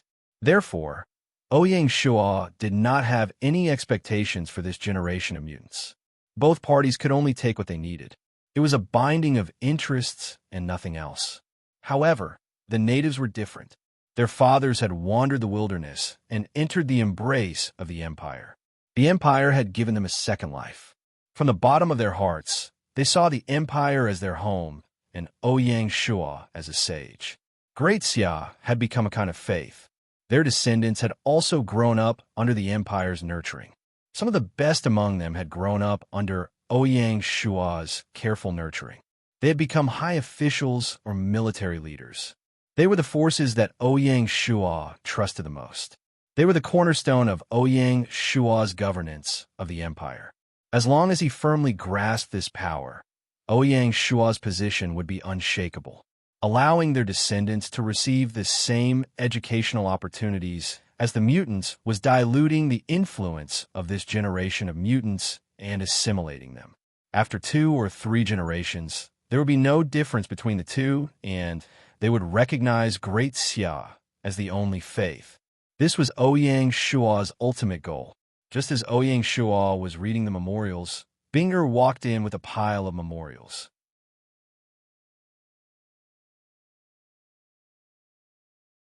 Chapter 1295. Brother, this is the report from the Transportation Department.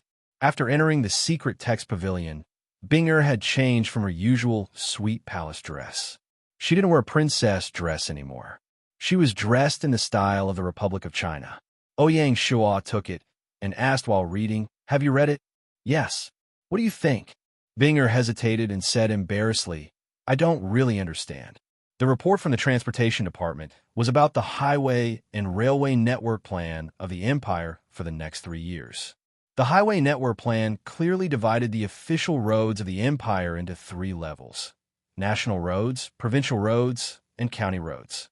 The main plan of this plan was to upgrade all the official roads connecting the north and south and the east and west to national roads. They would be renovated and built into concrete roads. As the technology tree of the Second Industrial Revolution was unlocked, cars were about to enter the stage of history. Therefore, it was imperative to complete the road renovation in advance. The railway network plan could be summarized as 2 horizontal lines and 2 vertical lines. One was the Chuanshan line from Chengdu, passing through Chang and Xiangyang, Anqing, and Jianye to Shun City in the east. The other was the Yinquan line from Dali, passing through Tongren, Rosy Cloud City, and Black Lion City to Chuanzhou in the east. Of the 2 lines, one was the original Fengshan Railway, which started from Luofeng City in the north, passing through Luoyang, Xiangyang, Rosy Cloud City, Tianjing, and finally the capital in the south. It was renamed the Jingfeng Line. The other was the Haijing Line, which started from the capital in the north, passing through Pengcheng, Anqing, Black Lion City, and finally the Jinhai town in the south. 2 horizontal lines and 2 vertical lines connected the north and the south, and the east and west, transporting inland goods and resources to coastal cities. Ouyang Shua heard Binger's sincerity and smiled. "It's okay if you don't understand now. You can learn more and see more." If Binger really started talking about it now, Ouyang Shua would be disappointed. "Yes." Binger nodded.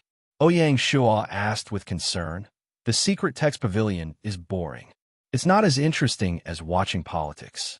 Can you do it?" "A little bit." Binger was very honest in front of her brother.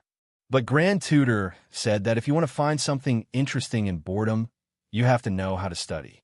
If you study deeply, even the boring things will become interesting. The Grand Tutor Binger was talking about was Zhang Tingyu. The smile on Ouyang Shua's face grew even wider. Every time Bing grew, even if it was just a tiny improvement, it was enough to make him feel gratified. Zhang Tingyu's teachings were clearly showing their effects. If you encounter any problems other than the Grand Preceptor and the Grand Tutor, every scholar in the secret text pavilion, even the secretaries, can be your teacher. You must consult them from time to time with a sincere attitude. Ouyang Shua didn't forget to instruct. Bing understands.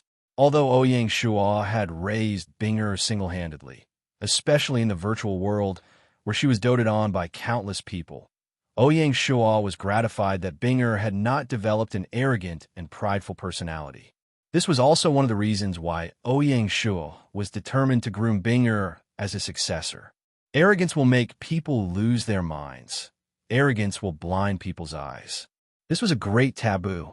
In the time it took for them to speak, Ouyang Shua had already finished reading the memorials from the transport department. He picked up his brush, and at the end of the memorials, he wrote a line of words. The plan is very sound, but there is one point.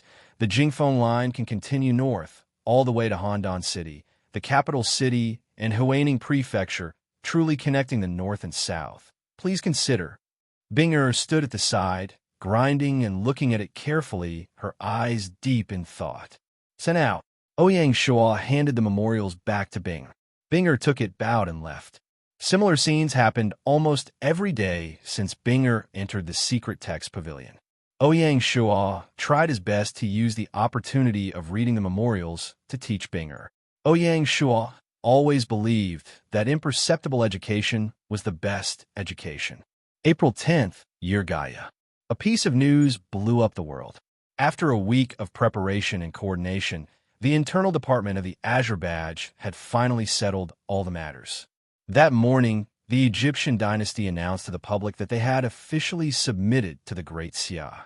Another dynasty had completely become history. The explosive news was that the Egyptian dynasty belonged to the Azure Badge's camp. There were many dynasties that had submitted to the Great Xia, but they belonged to two camps. Other than the Great Zhou in the Huaxia region, the Egyptian dynasty was the first overseas to do so. The significance of this was naturally extraordinary. The biggest reaction was from the European battlefield. At this time, the European continent was already filled with the smoke of war. The three armies of the Silver Hand were in position, charging into the border of the Germanic dynasty, setting off a monstrous massacre. In the face of the aggressiveness of the Allies, the Germanic dynasty was in a very difficult situation. Under such circumstances, the main force that should have been supporting the Germanic dynasty on the periphery actually submitted to the Great Xia dynasty. How could it not be surprising? Various conspiracies and theories spread everywhere. Some said that the Egyptian dynasty saw that the Azure Badge was declining and was looking for another backer. For a time, the voices of the Azure Badge were very loud and had a market. Naturally, the Allies would not let go of this once-in-a-lifetime opportunity. They spread this theory everywhere in the Germanic territory to shake the Germanic dynasty's will to resist. There were even people who shouted for the Germanic dynasty to join the arms of the Silver Hand. That way, Europe will be unified, and it will be enough to dominate the world. The person who shouted said so. Needless to say, there were really people from the Germanic dynasty who believed this and were very tempted. Because of the rumors, there was some commotion within the Germanic dynasty, but fortunately, it was quickly suppressed by the authorities. A united Europe has always been the dream of many people. Of course, there were also people who said that the Egyptian dynasty submitting to Great Xia was a bargaining chip thrown out by the Azure emblem. Soon, Great Xia would officially enter the European battlefield. In any case, this news had a huge impact on the European battlefield. Apart from the battlefield in Europe, some people also thought that with the Egyptian dynasty submission, Great Xia not only controlled the Suez Canal, but also had one foot in the Mediterranean Sea. Thinking back to the 6th year of Gaia, where the Grand Xia was expelled from the Mediterranean Sea by the combined forces of the various territories in the Mediterranean Sea, the present situation was enough to make many people feel uneasy at night. It was reported that on the day the Egyptian dynasty announced their surrender, the Spanish dynasty, the Gaulish dynasty, the Caesar dynasty, and the Arab Empire all held an emergency high-level meeting to discuss countermeasures. This was the deterrent power of Great Siah. Although only 2 years had passed, Great Siah, which occupied the entire East Africa, was no longer an existence that could be trampled upon. The current Great Siah had already gained a firm foothold in North Africa. Needless to say, Great Siah's regular garrison in Africa alone was as large as 1 million. The fear of being dominated by Great Siah seemed to be descending upon the Mediterranean Sea once again. How could they not feel uneasy? In the following period of time, the Great Siah army gradually entered the Egyptian dynasty. On the 11th, which was the day after the Egyptian dynasty announced their surrender, the West African Army's 5th Corps crossed the border of South Sudan and entered the Sudan region. According to Great Siah's plan, the 2 countries of South Sudan and Sudan would be integrated into the Sudan province. The former governor of South Sudan, Payun, would continue to be the governor of South Sudan. The West African Army's jurisdiction included the Ethiopia province and the integrated Sudan province. Somalia, Ethiopia, Eritrea, South Sudan, and Sudan were each garrisoned with a corps. On the 12th, the ravenous Wolf Army entered Cairo, Egypt by sea. Cairo City would also be the new administrative center of the Protectorate of Africa. Therefore, Baichi arranged for the entire ravenous Wolf Army, which was also the strongest army in the African theater, to be stationed in the soon-to-be-established Egypt province as the stabilizing force of the Protectorate of Africa. On the 16th, the North African Army entered the Libyan and Tunisian regions of the Egyptian dynasty. Great Siah was preparing to establish the Libyan province in these 2 regions. In addition to the Libyan province, Algeria and Morocco, which were already on the list of Great Siah's targets, would also be the future jurisdiction of the North African Army. The remaining Mazang province and Tanzang province would naturally be garrisoned by the East African Army. With the military strength of the African theater of operations, it was estimated that they could only do this much. If they were to expand further, they could only expand their army again. Otherwise, there would be the risk of internal rebellion. In any case, there were still a large number of native Africans living in the area under the jurisdiction of the Protectorate of Africa. As the Great Siah army entered the territory one by one, the Egyptian dynasty's surrender became an established fact, and no one could change it. There was bound to be new changes on the European battlefield. You're tuning in to the Warrior Lore YouTube channel. Don't forget to subscribe and join us on this journey to catch the most captivating stories.